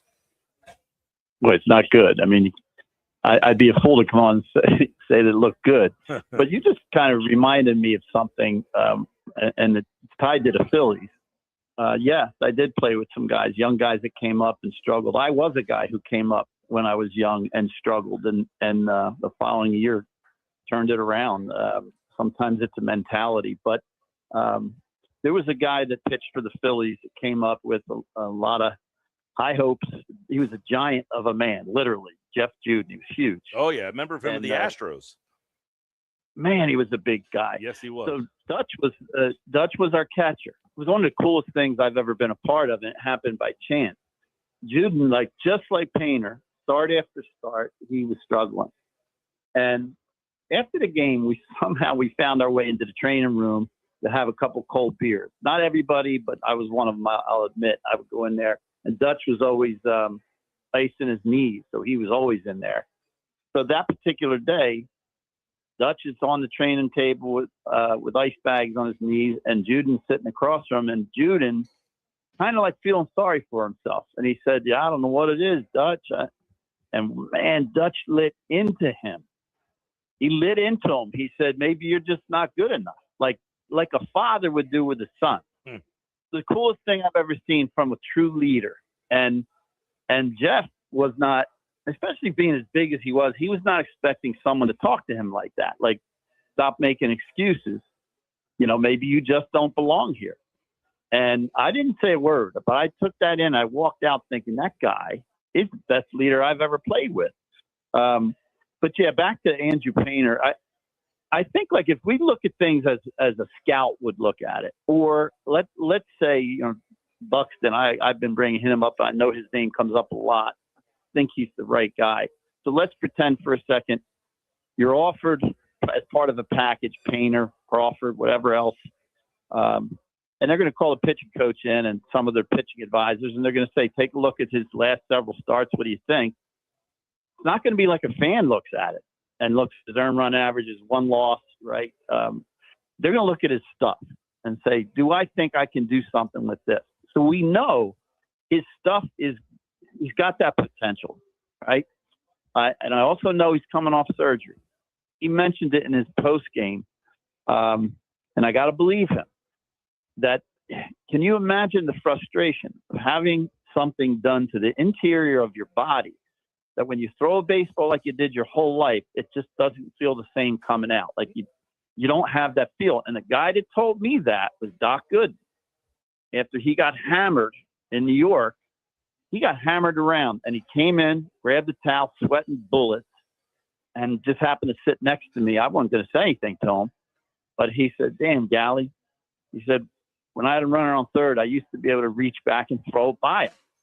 Now I'm reaching back and I'm throwing it the same as I always did, and it's not getting by him." And I took that in too, like, man, that's got to be the most frustrating thing. So all in all, I think they may look at him, other teams may look at him and say, there's a lot there. I'd love to have a shot to take this kid in, tell him finger pressure, whatever pitchers do, overload the right side of the ball for a cutter, get the fastball to move, whatever needs to be done, because something needs to be done, and he can't be here. Well, he's got. I got to believe he's gone. I was gonna, Oh, that's interesting, because I was going to ask you, Dave, what's harder to do? Say to a kid, because I said, and I posted this on Twitter X the other day, I said they handed him this job. He never had to earn this job, and it's always been, to me, you got to say to this guy, listen, we got to send you back. You need to go down there and get yourself right and help us out in the second half. We need you, but you got to prove that you're ready to come back up here. It's not about who takes his place, because everybody says, well, they don't have anybody to replace him. The guy who replaces him is almost inconsequential. You almost have to save this kid at this point. Do you agree with that? Absolutely. It's as much for him as it is for the team. It's as much for his career as it is for the Phillies winning a ring. I think he would welcome it right now. He won't say that to anybody, but in his brain, he will welcome it. When you lose confidence, I've been there. I remember driving from Central Jersey into Shea Stadium in New York, having lost my confidence so bad that I was hoping my name was not in the lineup. Can you imagine? A major leaguer. And that's what was going on in my head. And when I got there and saw that my name was in the lineup, I'd go to my locker and try to gather myself. Like, okay, I'm gonna rely on my mechanics, because my confidence is absolutely shot. I'm not gonna lie to myself. So I know how to hit a ball up the middle. I know how to keep my head on the ball. I can try to keep it fair by thinking middle instead of pull. I know how to adjust on bad swings. So I'm going to apply all of that, because my confidence is not there. Like, he's that right now. He needs to get out away from the crowd and go work on some things by throwing side days in the pen where the results don't matter as much as they do here. And it can happen. He could turn his career back around, and become that prospect again, because, find a guy who can throw 98. They don't just fall off trees. Well, Dave, can you talk about that a little bit as a guy? There. You probably didn't see as much 98 as these kids see every day now. I mean, you're seeing 98 every day, but 98 straight is hittable, right? At your level, at that level, you're a major leaguer, Dave. You played 9 years in the majors. You could probably face Roger Clemens. If he's throwing a straight fastball, you have a heck of a lot better chance of hitting him than a guy throwing Roger Clemens like fastballs. Absolutely. And my son played college baseball. You reminded me of what I said to him before he left to play at the college level. I said, you're going to be facing pitchers that are in the 90s. And your answer to being beaten by a fastball is simply going to be starting it, the whole process of the swing earlier. That's fine as an athlete. But when you start to see a slider that looks like a fastball, so you start early and then it bends, now you're done. Now Nick Castellanos. Yeah, and what happens is that resonates through the other team's dugout. So they all see that's what's happening, Mike, to Trey Turner right now. He is horrible on sliders. I know he got 3 hits today, but the front hip is leaving. It's leaving early, and he's vulnerable. When he does hit a ball to right, it doesn't seem to have anything behind it. It's not driven. It's flared. And he chases pitches out of the zone. I think hitters can sometimes forget that you can learn as much from a take as you can from a swing. When everything is going well, you're balanced, you take pitches off the zone, you see them better. That's what's going on with him right now. We're talking with Dave Gallagher, spent 9 years in the majors. 1995, he played with the Philadelphia Phillies. And Dave, one of the things, obviously Painter struggling along here. That's a big story. In fact, Don Mattingly did say moments ago that they will think about whether he'll make his next start or not. When the manager says we'll think about that, is that code word for, we're trying to figure out behind closed doors what we want to do? Yeah, and he's trying not to do it publicly before he says something to Andrew. But you could read it all. I saw that post-game interview from Mattingly, and you could see he knows it's time. Like, he's got to help the kid and got to help the Phillies. He's got a responsibility. What a shame, they were out of that game early, and he had to use up his pen, a lot of it anyway. So. Yeah, I think they've already decided. And it's not a situation in my mind where you just send them to your bullpen and make them a long reliever. Those innings, they can be important, but that's like, being the end of the bench and being that close to being out of the big leagues. Like, it. Everybody knows what their role is. So I think you take pressure off by sending them down. Doesn't even matter where. Go to AA, AAA, wherever it fits better, where he can get away from the big crowd. And the media, at least that level of media, and honestly work on some things. Be in touch with the major league pitching coach. They'll be getting reports on everything you do, throwing on the side, throwing in the games, whatever it is that they're working on, right? Because the opponent is certainly letting him know that they're comfortable at bats against him. You know what I mean? Yeah, they're letting him know by the result. Yeah, I mean, it's 2-2 today, and he throws a fastball down the middle of the plate, and the thing got delivered 400 feet into the bleachers. And to me, Dave, I'm no professional hitter by any stretch, but it seems that these hitters say, you don't have a pitch that you can put me away with. Like, they realize this guy can't put me away. It's a level of comfort. Some guys you just know before the game starts, so I hate facing this guy. I don't see the ball well. Sometimes it's not even velocity. It might be that he hides it well. But before the game starts whether you're going to be comfortable or uncomfortable. And they're very comfortable, all teams, against Andrew right now. I had a pitching coach for the Marlins years ago come up to me pregame. I knew him because I played for the Angels. He was a coach on the Angels. Now he was the pitching coach for the Marlins. And he said, Gallagher. And he gave me the pitcher's name. I don't want to say it publicly, but he said, how do you feel facing him? And I didn't want to disrespect the pitcher, and I really didn't, but I just said, I feel comfortable. And he smiled. Now, this was a guy who wasn't a hitter. That's why he was asking me. He wanted to know my perspective, even though I'm the opponent. He wanted to know my perspective against that particular guy. Maybe they were making a decision on him, Yeah. What innings of importance is he going to pitch, or is he even going to be on the roster? So he's asking my opinion on that. I'm going to ask your opinion on, you did mention Turner, 3 hits. He got moved back to the leadoff spot today. I thought it was interesting, though, that Mattingly talked about, we wanted to get him back there. And he said that Schwarber, it sounded like Schwarber likes hitting number 2, his OPS much higher. And his reason, he said, hey, he's got Harper hitting behind him, which made me think, are you surprised that Turner wasn't able to really thrive hitting number 2 with Harper hitting behind him?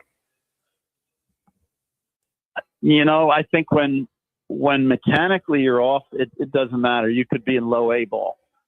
You can be in college, and you're going to struggle. And when you're solid, I just watching a game yesterday, Pete Alonso. I just happened to watch that game last night, and he just seems locked in right now. He was laying off pitches that I'm watching, and I'm saying, man, I'd at least had a check swing on that. But he's tight right now. And he started very slow with the Orioles, right? So I'm making the point that as a hitter, when things are locked in, when you're mechanically sound and you're balanced, you see everything from everybody, even the top pitchers in the game. You recognize better. Your swings have more effect and more balance. Your feet are underneath you.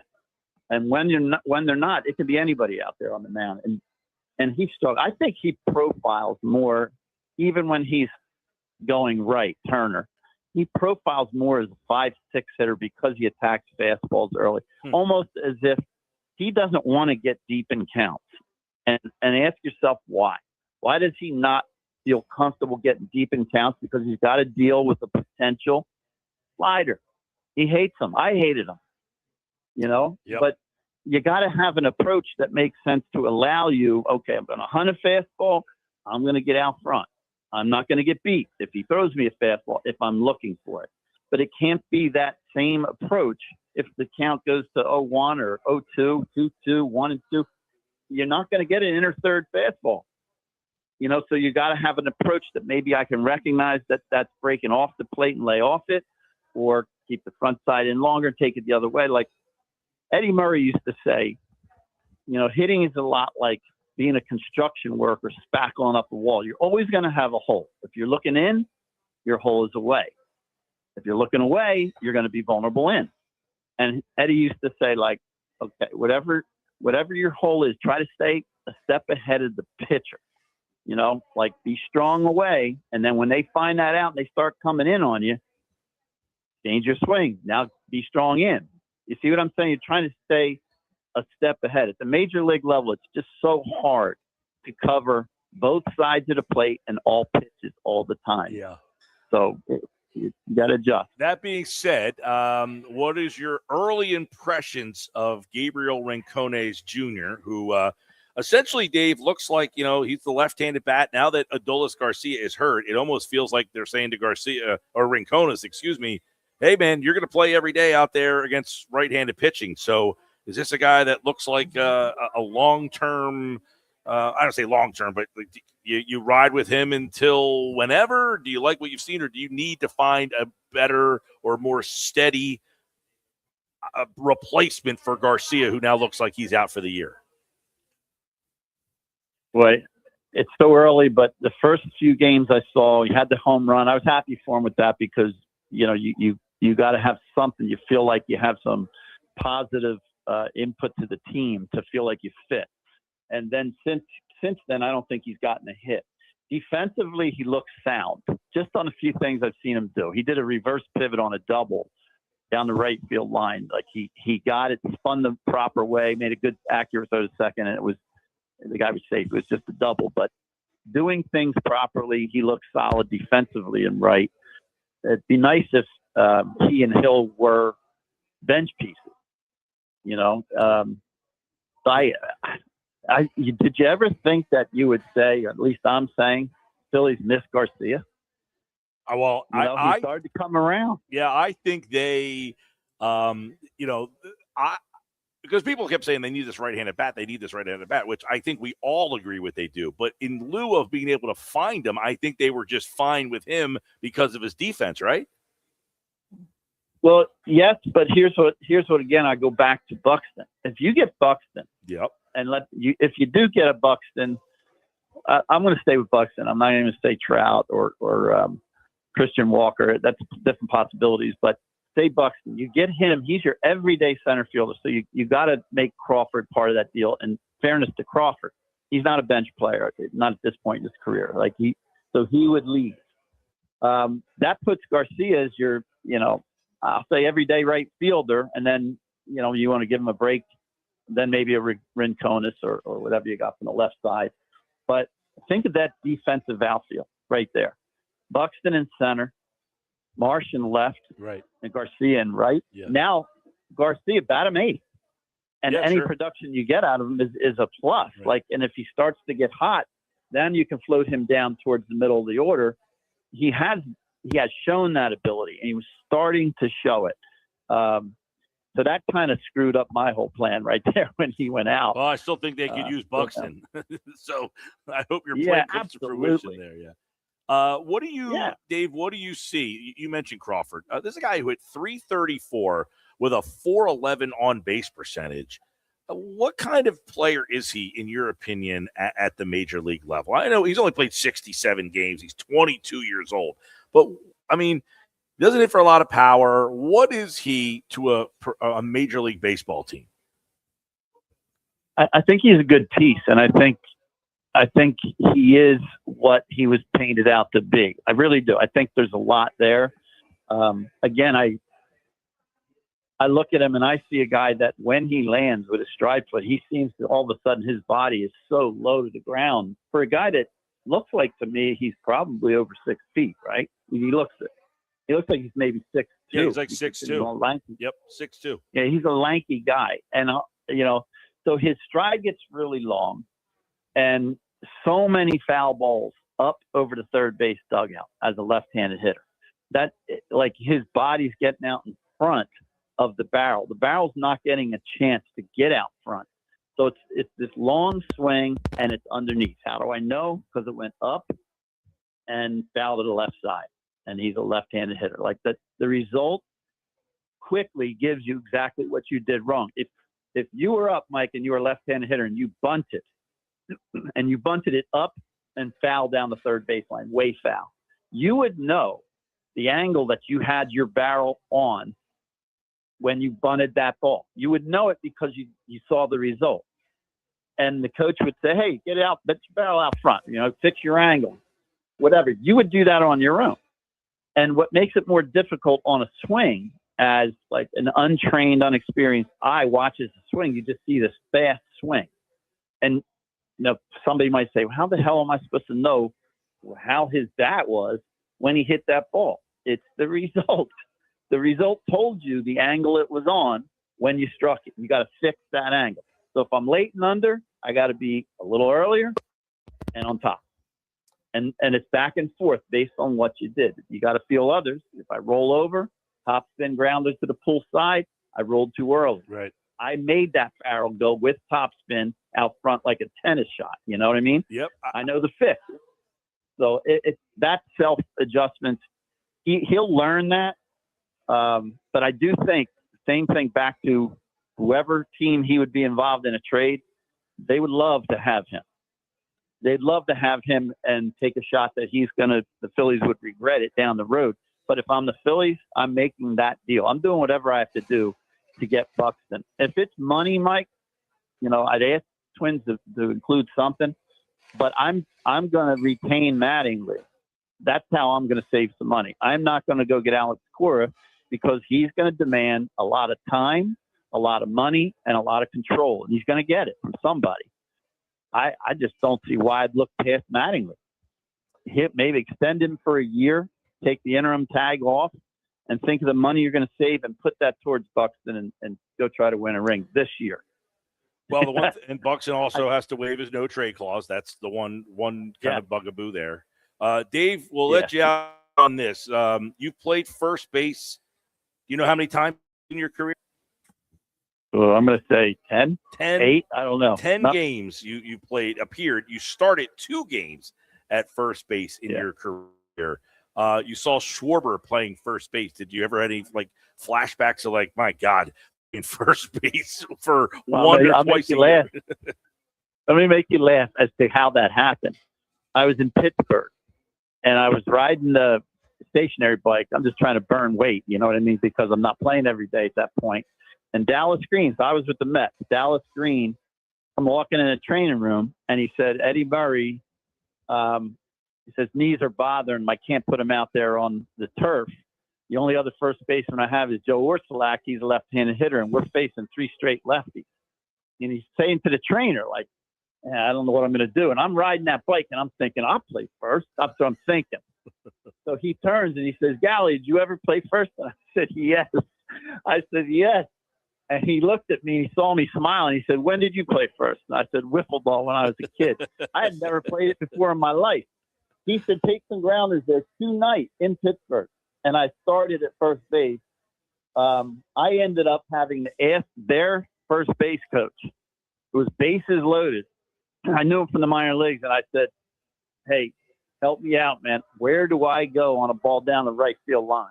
And he started laughing. He said, I'm on the other team. I said, I don't care. Don't let me get embarrassed, man. And he said, teams do it different. He said, just hover around the mound in the direction the ball is hit, and teams do it different. That's great. But that's my first base story. Mattingly said the other, I guess it was today, he said, listen, these guys have been the best player on their team since they're 8 years old. They can go play any position you ask them to on the field. They might not feel comfortable doing it, but they can get it done. And I thought it was funny seeing Schwarber over there today. I actually saw him play first in spring training a couple times, over the last couple of years. But I don't know that he loved probably being penciled in as the first baseman today. But Dave Gallagher, of course, we chat baseball on Wednesdays here on the Sports Bash. You can follow him at Dave Gallagher 22. And we have always great times talking baseball with you, Dave. We appreciate it. Hey, Mike, give me 10 seconds to throw in something that's really bugging me. Yeah. And I hope I'm not up against a commercial. I'm ruining you here. But so 2 games ago, I didn't see most of today's game, but 2 games ago, Bryce hit a couple ground balls to first base, and he just didn't run them. And in fact, I think the second one, he stopped 2/3 of the way there. And it just hit me, like, come on, don't do that to yourself. You're a leader on this team. Don't do that to yourself. And then sure enough, Crawford comes up and hits a ground ball to first and basically imitated what Bryce had done. A young guy that's just starting his career didn't run it hard. It's the easiest thing to do. There might be 3 people on the team that could bring that up to Bryce. Schwarber, JT, and Don Mattingly. Mm-hmm. But I hope that they don't fall into that. You know what I mean? Play the game the right way. That bugs me not to see. I had to get that off my chest. Hey, and this team needs all of the hustle that they can get at this stage. But good observation, Dave. We'll talk to you next week, man. Okay, Mike. Take care. There's Dave Gallagher. Of course, he mentioned his stint. He mentioned Eddie Murray a couple times there. Eddie Murray could hit, couldn't he? He was a phenomenal hitter. Dave always spins a great yarn, tells us some great stories, great insight on some experiences in the game. Coming up on the Sports Bash, Mike McGarry from the Press of Atlantic City is at Citizens Bank Park as the Phillies lose today. But what's the prognosis for Andrew Painter? No, he's not hurt, but they might need to make a change. Are they thinking about it? You'll hear what Don Mattingly had to say about that. Coming up next on the Sports Bash, we're live today. And this hour, we're hanging out at Yuri's Waterfront in Wildwood, where, man, the crowd is popping in for dinner tonight. They got all sorts of great specials. The happy hour is over, but don't forget the dinner menu is now in full effect. They got great platters. And the #1 Maryland blue crabs. Yeah, baby, you get the crabs right down here at Yuri's. All right, coming back with Mike McGarry from the Press of Atlantic City on the Phillies loss from Citizens Bank Park. You're listening to the Sports Bash with Mike Gill. And it just keeps getting better. On 97.3 ESPN and the 97.3 ESPN free mobile app.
When you're hiring, have you ever felt like you're missing out on meeting truly great candidates for your roles?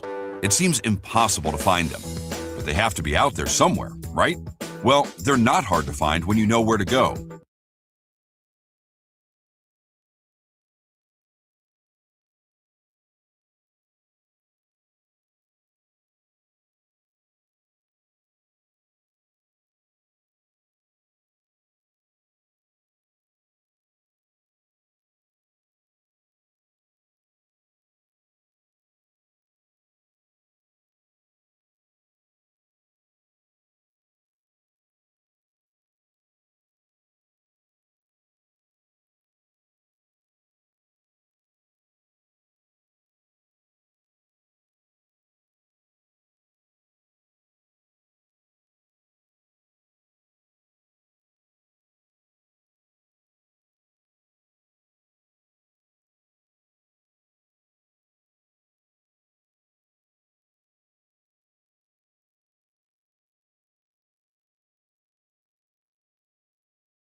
I would say it almost has to waver some.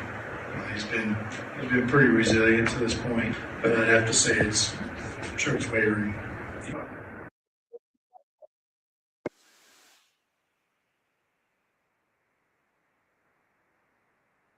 And so there's lots of little issues, just making sure we're good out in the pen. It ended up being one of those games we use a lot of guys, use some guys we didn't really want to use. Don Mattingly, after the game today, he said, yeah, it's something we're going to have to start thinking about in regards to Andrew Painter and what his future might be looking like, at least for this season. We all hope we have a future ace here. So far, doesn't look that way. You know, we just talked to Dave Gallagher, and he mentioned Jeff Juden. I do remember Jeff Juden.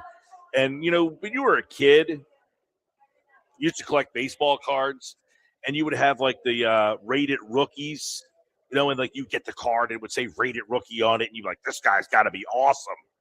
You would think just because that said rated rookie on their card, that must mean that this guy was going to be a something. And Jeff Juden wasn't a something. And I don't know about Andrew Painter's future, but let's ask Mike McGarry from the Press of Atlantic City, pressofac.com, who he couldn't get to the third inning today, Mike. And Don Mattingly, we just played his bite coming out. It certainly sounds like Don Mattingly is at the point where he's not sure whether he wants to send Andrew Painter back out there. Did you get that vibe? Yeah, absolutely, Mike. And I just wrote about it, story that's up on pressofac.com, sort of exploring this dilemma that the Phillies sort of face. You know, this guy was once the top pitching prospect in all of baseball. His last 4 starts have not been good at all. He hasn't given the team a chance to win. And the Phillies are in a position right now where they're battling for the playoffs. They're battling for a wild card spot. They're not in a position to sort of wait on potential. They have to have results today. And, you know, I think the move that is coming is to probably send Painter down for a couple of starts, fix the fastball, then bring him back up and see if that works. But, you know, these last couple of outings, you know, the cardinal sin of a starting pitcher is not giving a team a chance to win. And Painter hasn't done that his last 4 outings.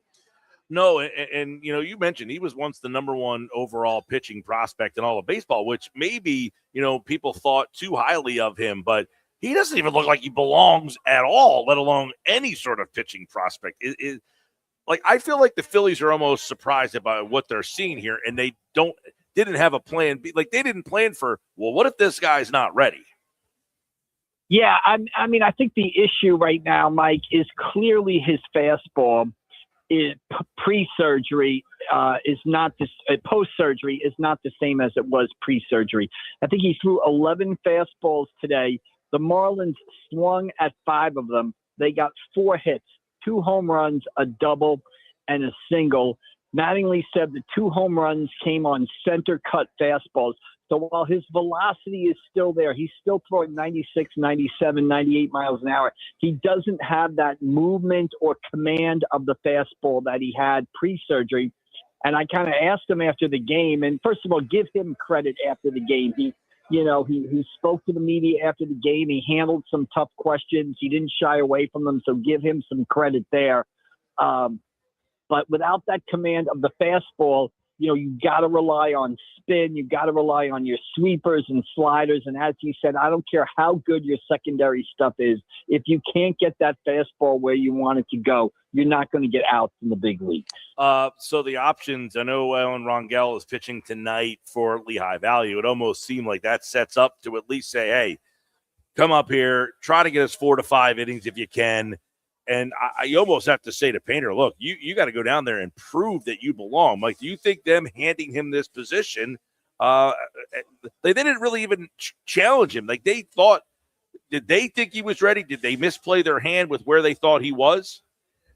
Well, I think what this exposes is sort of a lack of starting pitching depth, right? It's almost like Painter pitched in AAA last year. He had an ERA of over 5. So ordinarily, Mike, you wouldn't promote a guy to the big leagues off the AAA season that Andrew Painter had last year. But I think the Phillies, and not unreasonably, kind of convinced themselves that, hey, this was his first year back after Tommy John surgery. The first year back after that surgery is kind of rough with command. His velocity was good in spring training, so they figured, why not give him a shot now in the big league roster? That coupled with the fact that they didn't really have a whole lot of great options. It's not like anybody's knocking down the door at AAA sort of demanding a promotion. I agree with you. I always thought the Phillies should have brought in, one or two veteran pitchers on a minor league contract just to add depth to the rotation in case you face a situation like that. But they didn't do this. So, yeah, they are caught now. I mean, they kind of believed in Andrew Painter. Maybe they thought the second year after surgery he'd be better. He has struggled. And so they're kind of stuck here. And I think you're right. Rangel is on the same day as him. You bring him up and at least hope he can keep you in the game and give you a chance to win, which is something Painter has not done the past, 4 or 5 starts. You mentioned over at PressOfAtlanticCity.com, Mike, 14.54 ERA, 21 runs, 27 hits over his last 13 innings. That's only in 4 appearances. 13 innings in 4 appearances. And he said, it's about as good as it can be, about his confidence. But you've read body languages and seen these guys over the years. Are you seeing a guy who has any confidence left? Well, I mean, just common sense would tell you he's kind of a quiet guy. First of all, he's kind of very soft-spoken. So, there was certainly nothing to sort of and like I said, he handled the tough questions in the clubhouse. He didn't dodge any questions. He didn't cut the interview session short. He kind of faced the music.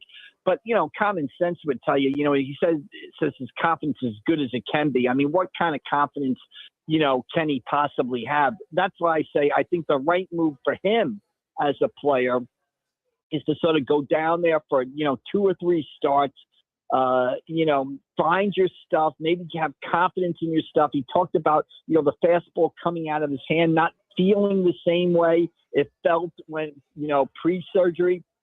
So maybe go down there, regain your feel for your pitches, get some confidence back, and then come up to the big leagues and see what you can do. I don't see the point in really trotting him out there with the way he's pitched in his last 4 or 5 outings. The key stat, Mike, is they've lost 11 of his last 12 outings. You can't have that with a team that is fighting for a playoff spot. So it's not doing the Phillies any good for him to remain in the big leagues. It's not doing him any good to remain in the big leagues. Send him down to the minors. Bring up Rangel, see if he can keep you in the game for a couple of outings, and then give Painter a chance to find himself, and then bring him back to the big league. Well, and it go. You just said it. Whatever. He's not winning. What's the record in the last 13? 11. They've lost 11 of his last 12 outings. Okay. I mean, you can't say starts because they had a couple of openers for him in that stretch.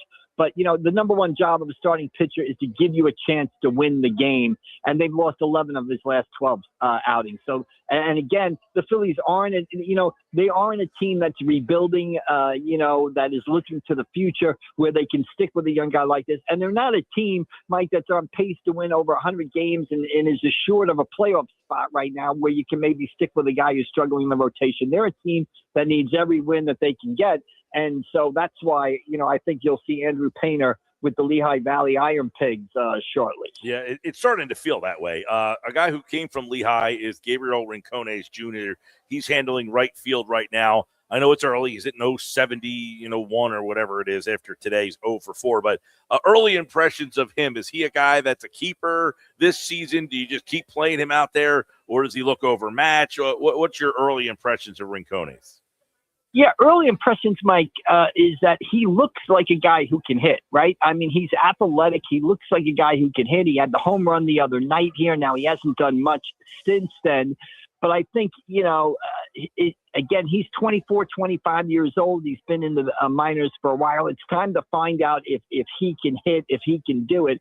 And he looks like a ball player when he's out there. So I don't know if that's going to translate into stats or production, but he looks the part. So I think you've got to give him a little leeway here and not pull the string on him as quickly as they may pull the string on Reyes and Kemp. You got to do something. And again, you almost have no choice until the trade deadline of August 3rd.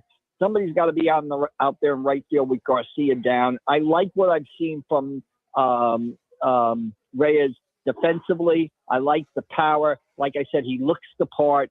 So, I would keep him out there. And obviously, I'd like to see, it would have been great if he followed up that home run with a couple of more productive games. He hasn't done it so far. But I like what I've seen so far, and I think the Phillies should stay with him for a while. It's almost like it was the same answer they have. We don't really have anybody else, so you're out there because you hit lefty. The funny part is you have so many lefties. Now they need to find another lefty because the right-handed guy they traded for, and you face mostly right-handed pitching. They don't believe in the right-handed guy to play every day, so now they need to find another lefty. This lineup is just it's tough for putting this thing together if you're putting it together every day. Yeah, I mean, they're putting a lot of lefties in the lineup now. Don Mattingly talked about it today, today that, he actually likes when you have 6 or 7 lefties in the lineup. He mentioned that the Chicago White Sox did it to the Phillies against Aaron Nola, and he just feels confident that lefties kind of handle righties better, and they kind of take certain pitches away that righties like to throw. They can't throw them the lefties, so it kind of limits the arsenal of right-handed pitches. So he has no problem, stacking lefties in the lineup. You see now they've got 3 lefties in a row in the lineup. What do they got? They got Schwarber, Harper, and Marsh, in a row under Rob Thompson. He probably would have done that. Mattingly says he doesn't mind it. And Mike, I'm at the point now, I don't know about you, where this team just needs offense. They need somebody. They need an outfielder who can hit. I don't care if he hits right-handed, left-handed. I don't care if he stands on his head at the plate. I don't care what he does.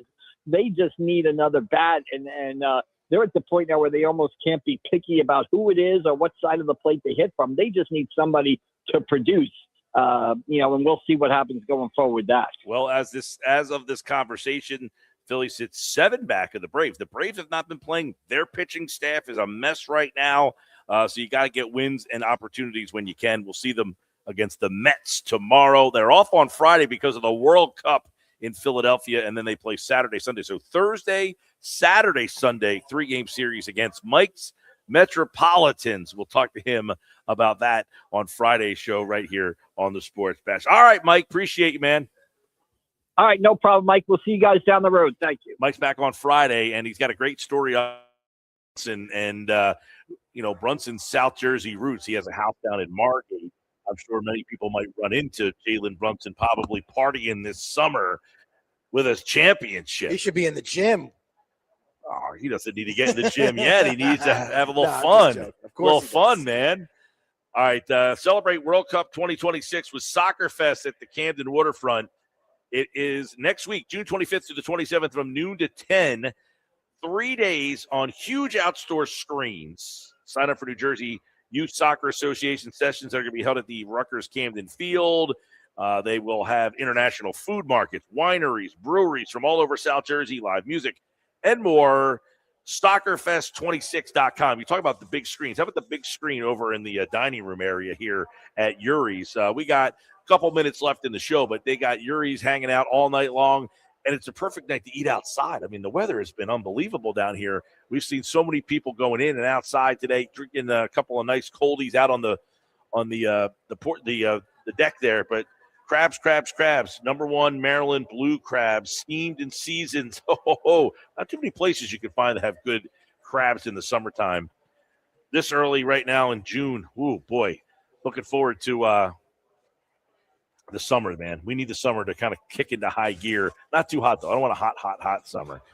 All right, coming up, we'll wrap up the show from Yuri's in Wildwood. That's next.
By the way, today, June 17th. You remember the 30 for 30 documentary, June 17th, 1994?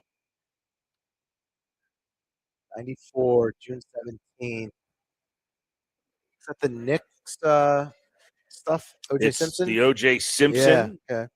You, Josh, do you know what other events were going on at the same time? So let me think here. I believe the Rangers were having their parade that day. Rangers Stanley Cup Victory Parade, first one since 1940. Also, the Knicks Rockets were being played that day, right? That is 2-2. The Knicks would win Game 5 of the NBA Finals against the Rockets at Madison Square Garden. That was happening. That was the O.J. day. Simpson Bronco chase? The O.J. Simpson, he is arrested in L.A. following a lengthy, well-televised police chase by the LAPD. It was 95 million people watched the coverage of the chase. A well-televised police chase. At the same time, at Soldier Field in Chicago, the FIFA World Cup began with the opening ceremonies with the United States playing host to the World Cup for the first time ever. And here we are all years later. It is back. And also on June 17th, 1994, Arnold Palmer played his final U.S. Open round, shooting an 81 at Oakmont in Philadelphia. That's what happened on June 17th, 1994. I wonder if they're going to put that documentary on tonight. They should. They Maybe probably will. They should put the Seinfeld episode on as well. The Kramer. Yeah. That'll do it for us. Thanks to Yuri's always a great host here. Dan and his team do a fantastic job. Make sure you stop here at some point this summer, and we'll see you here next time on the Sports Bash, everyone.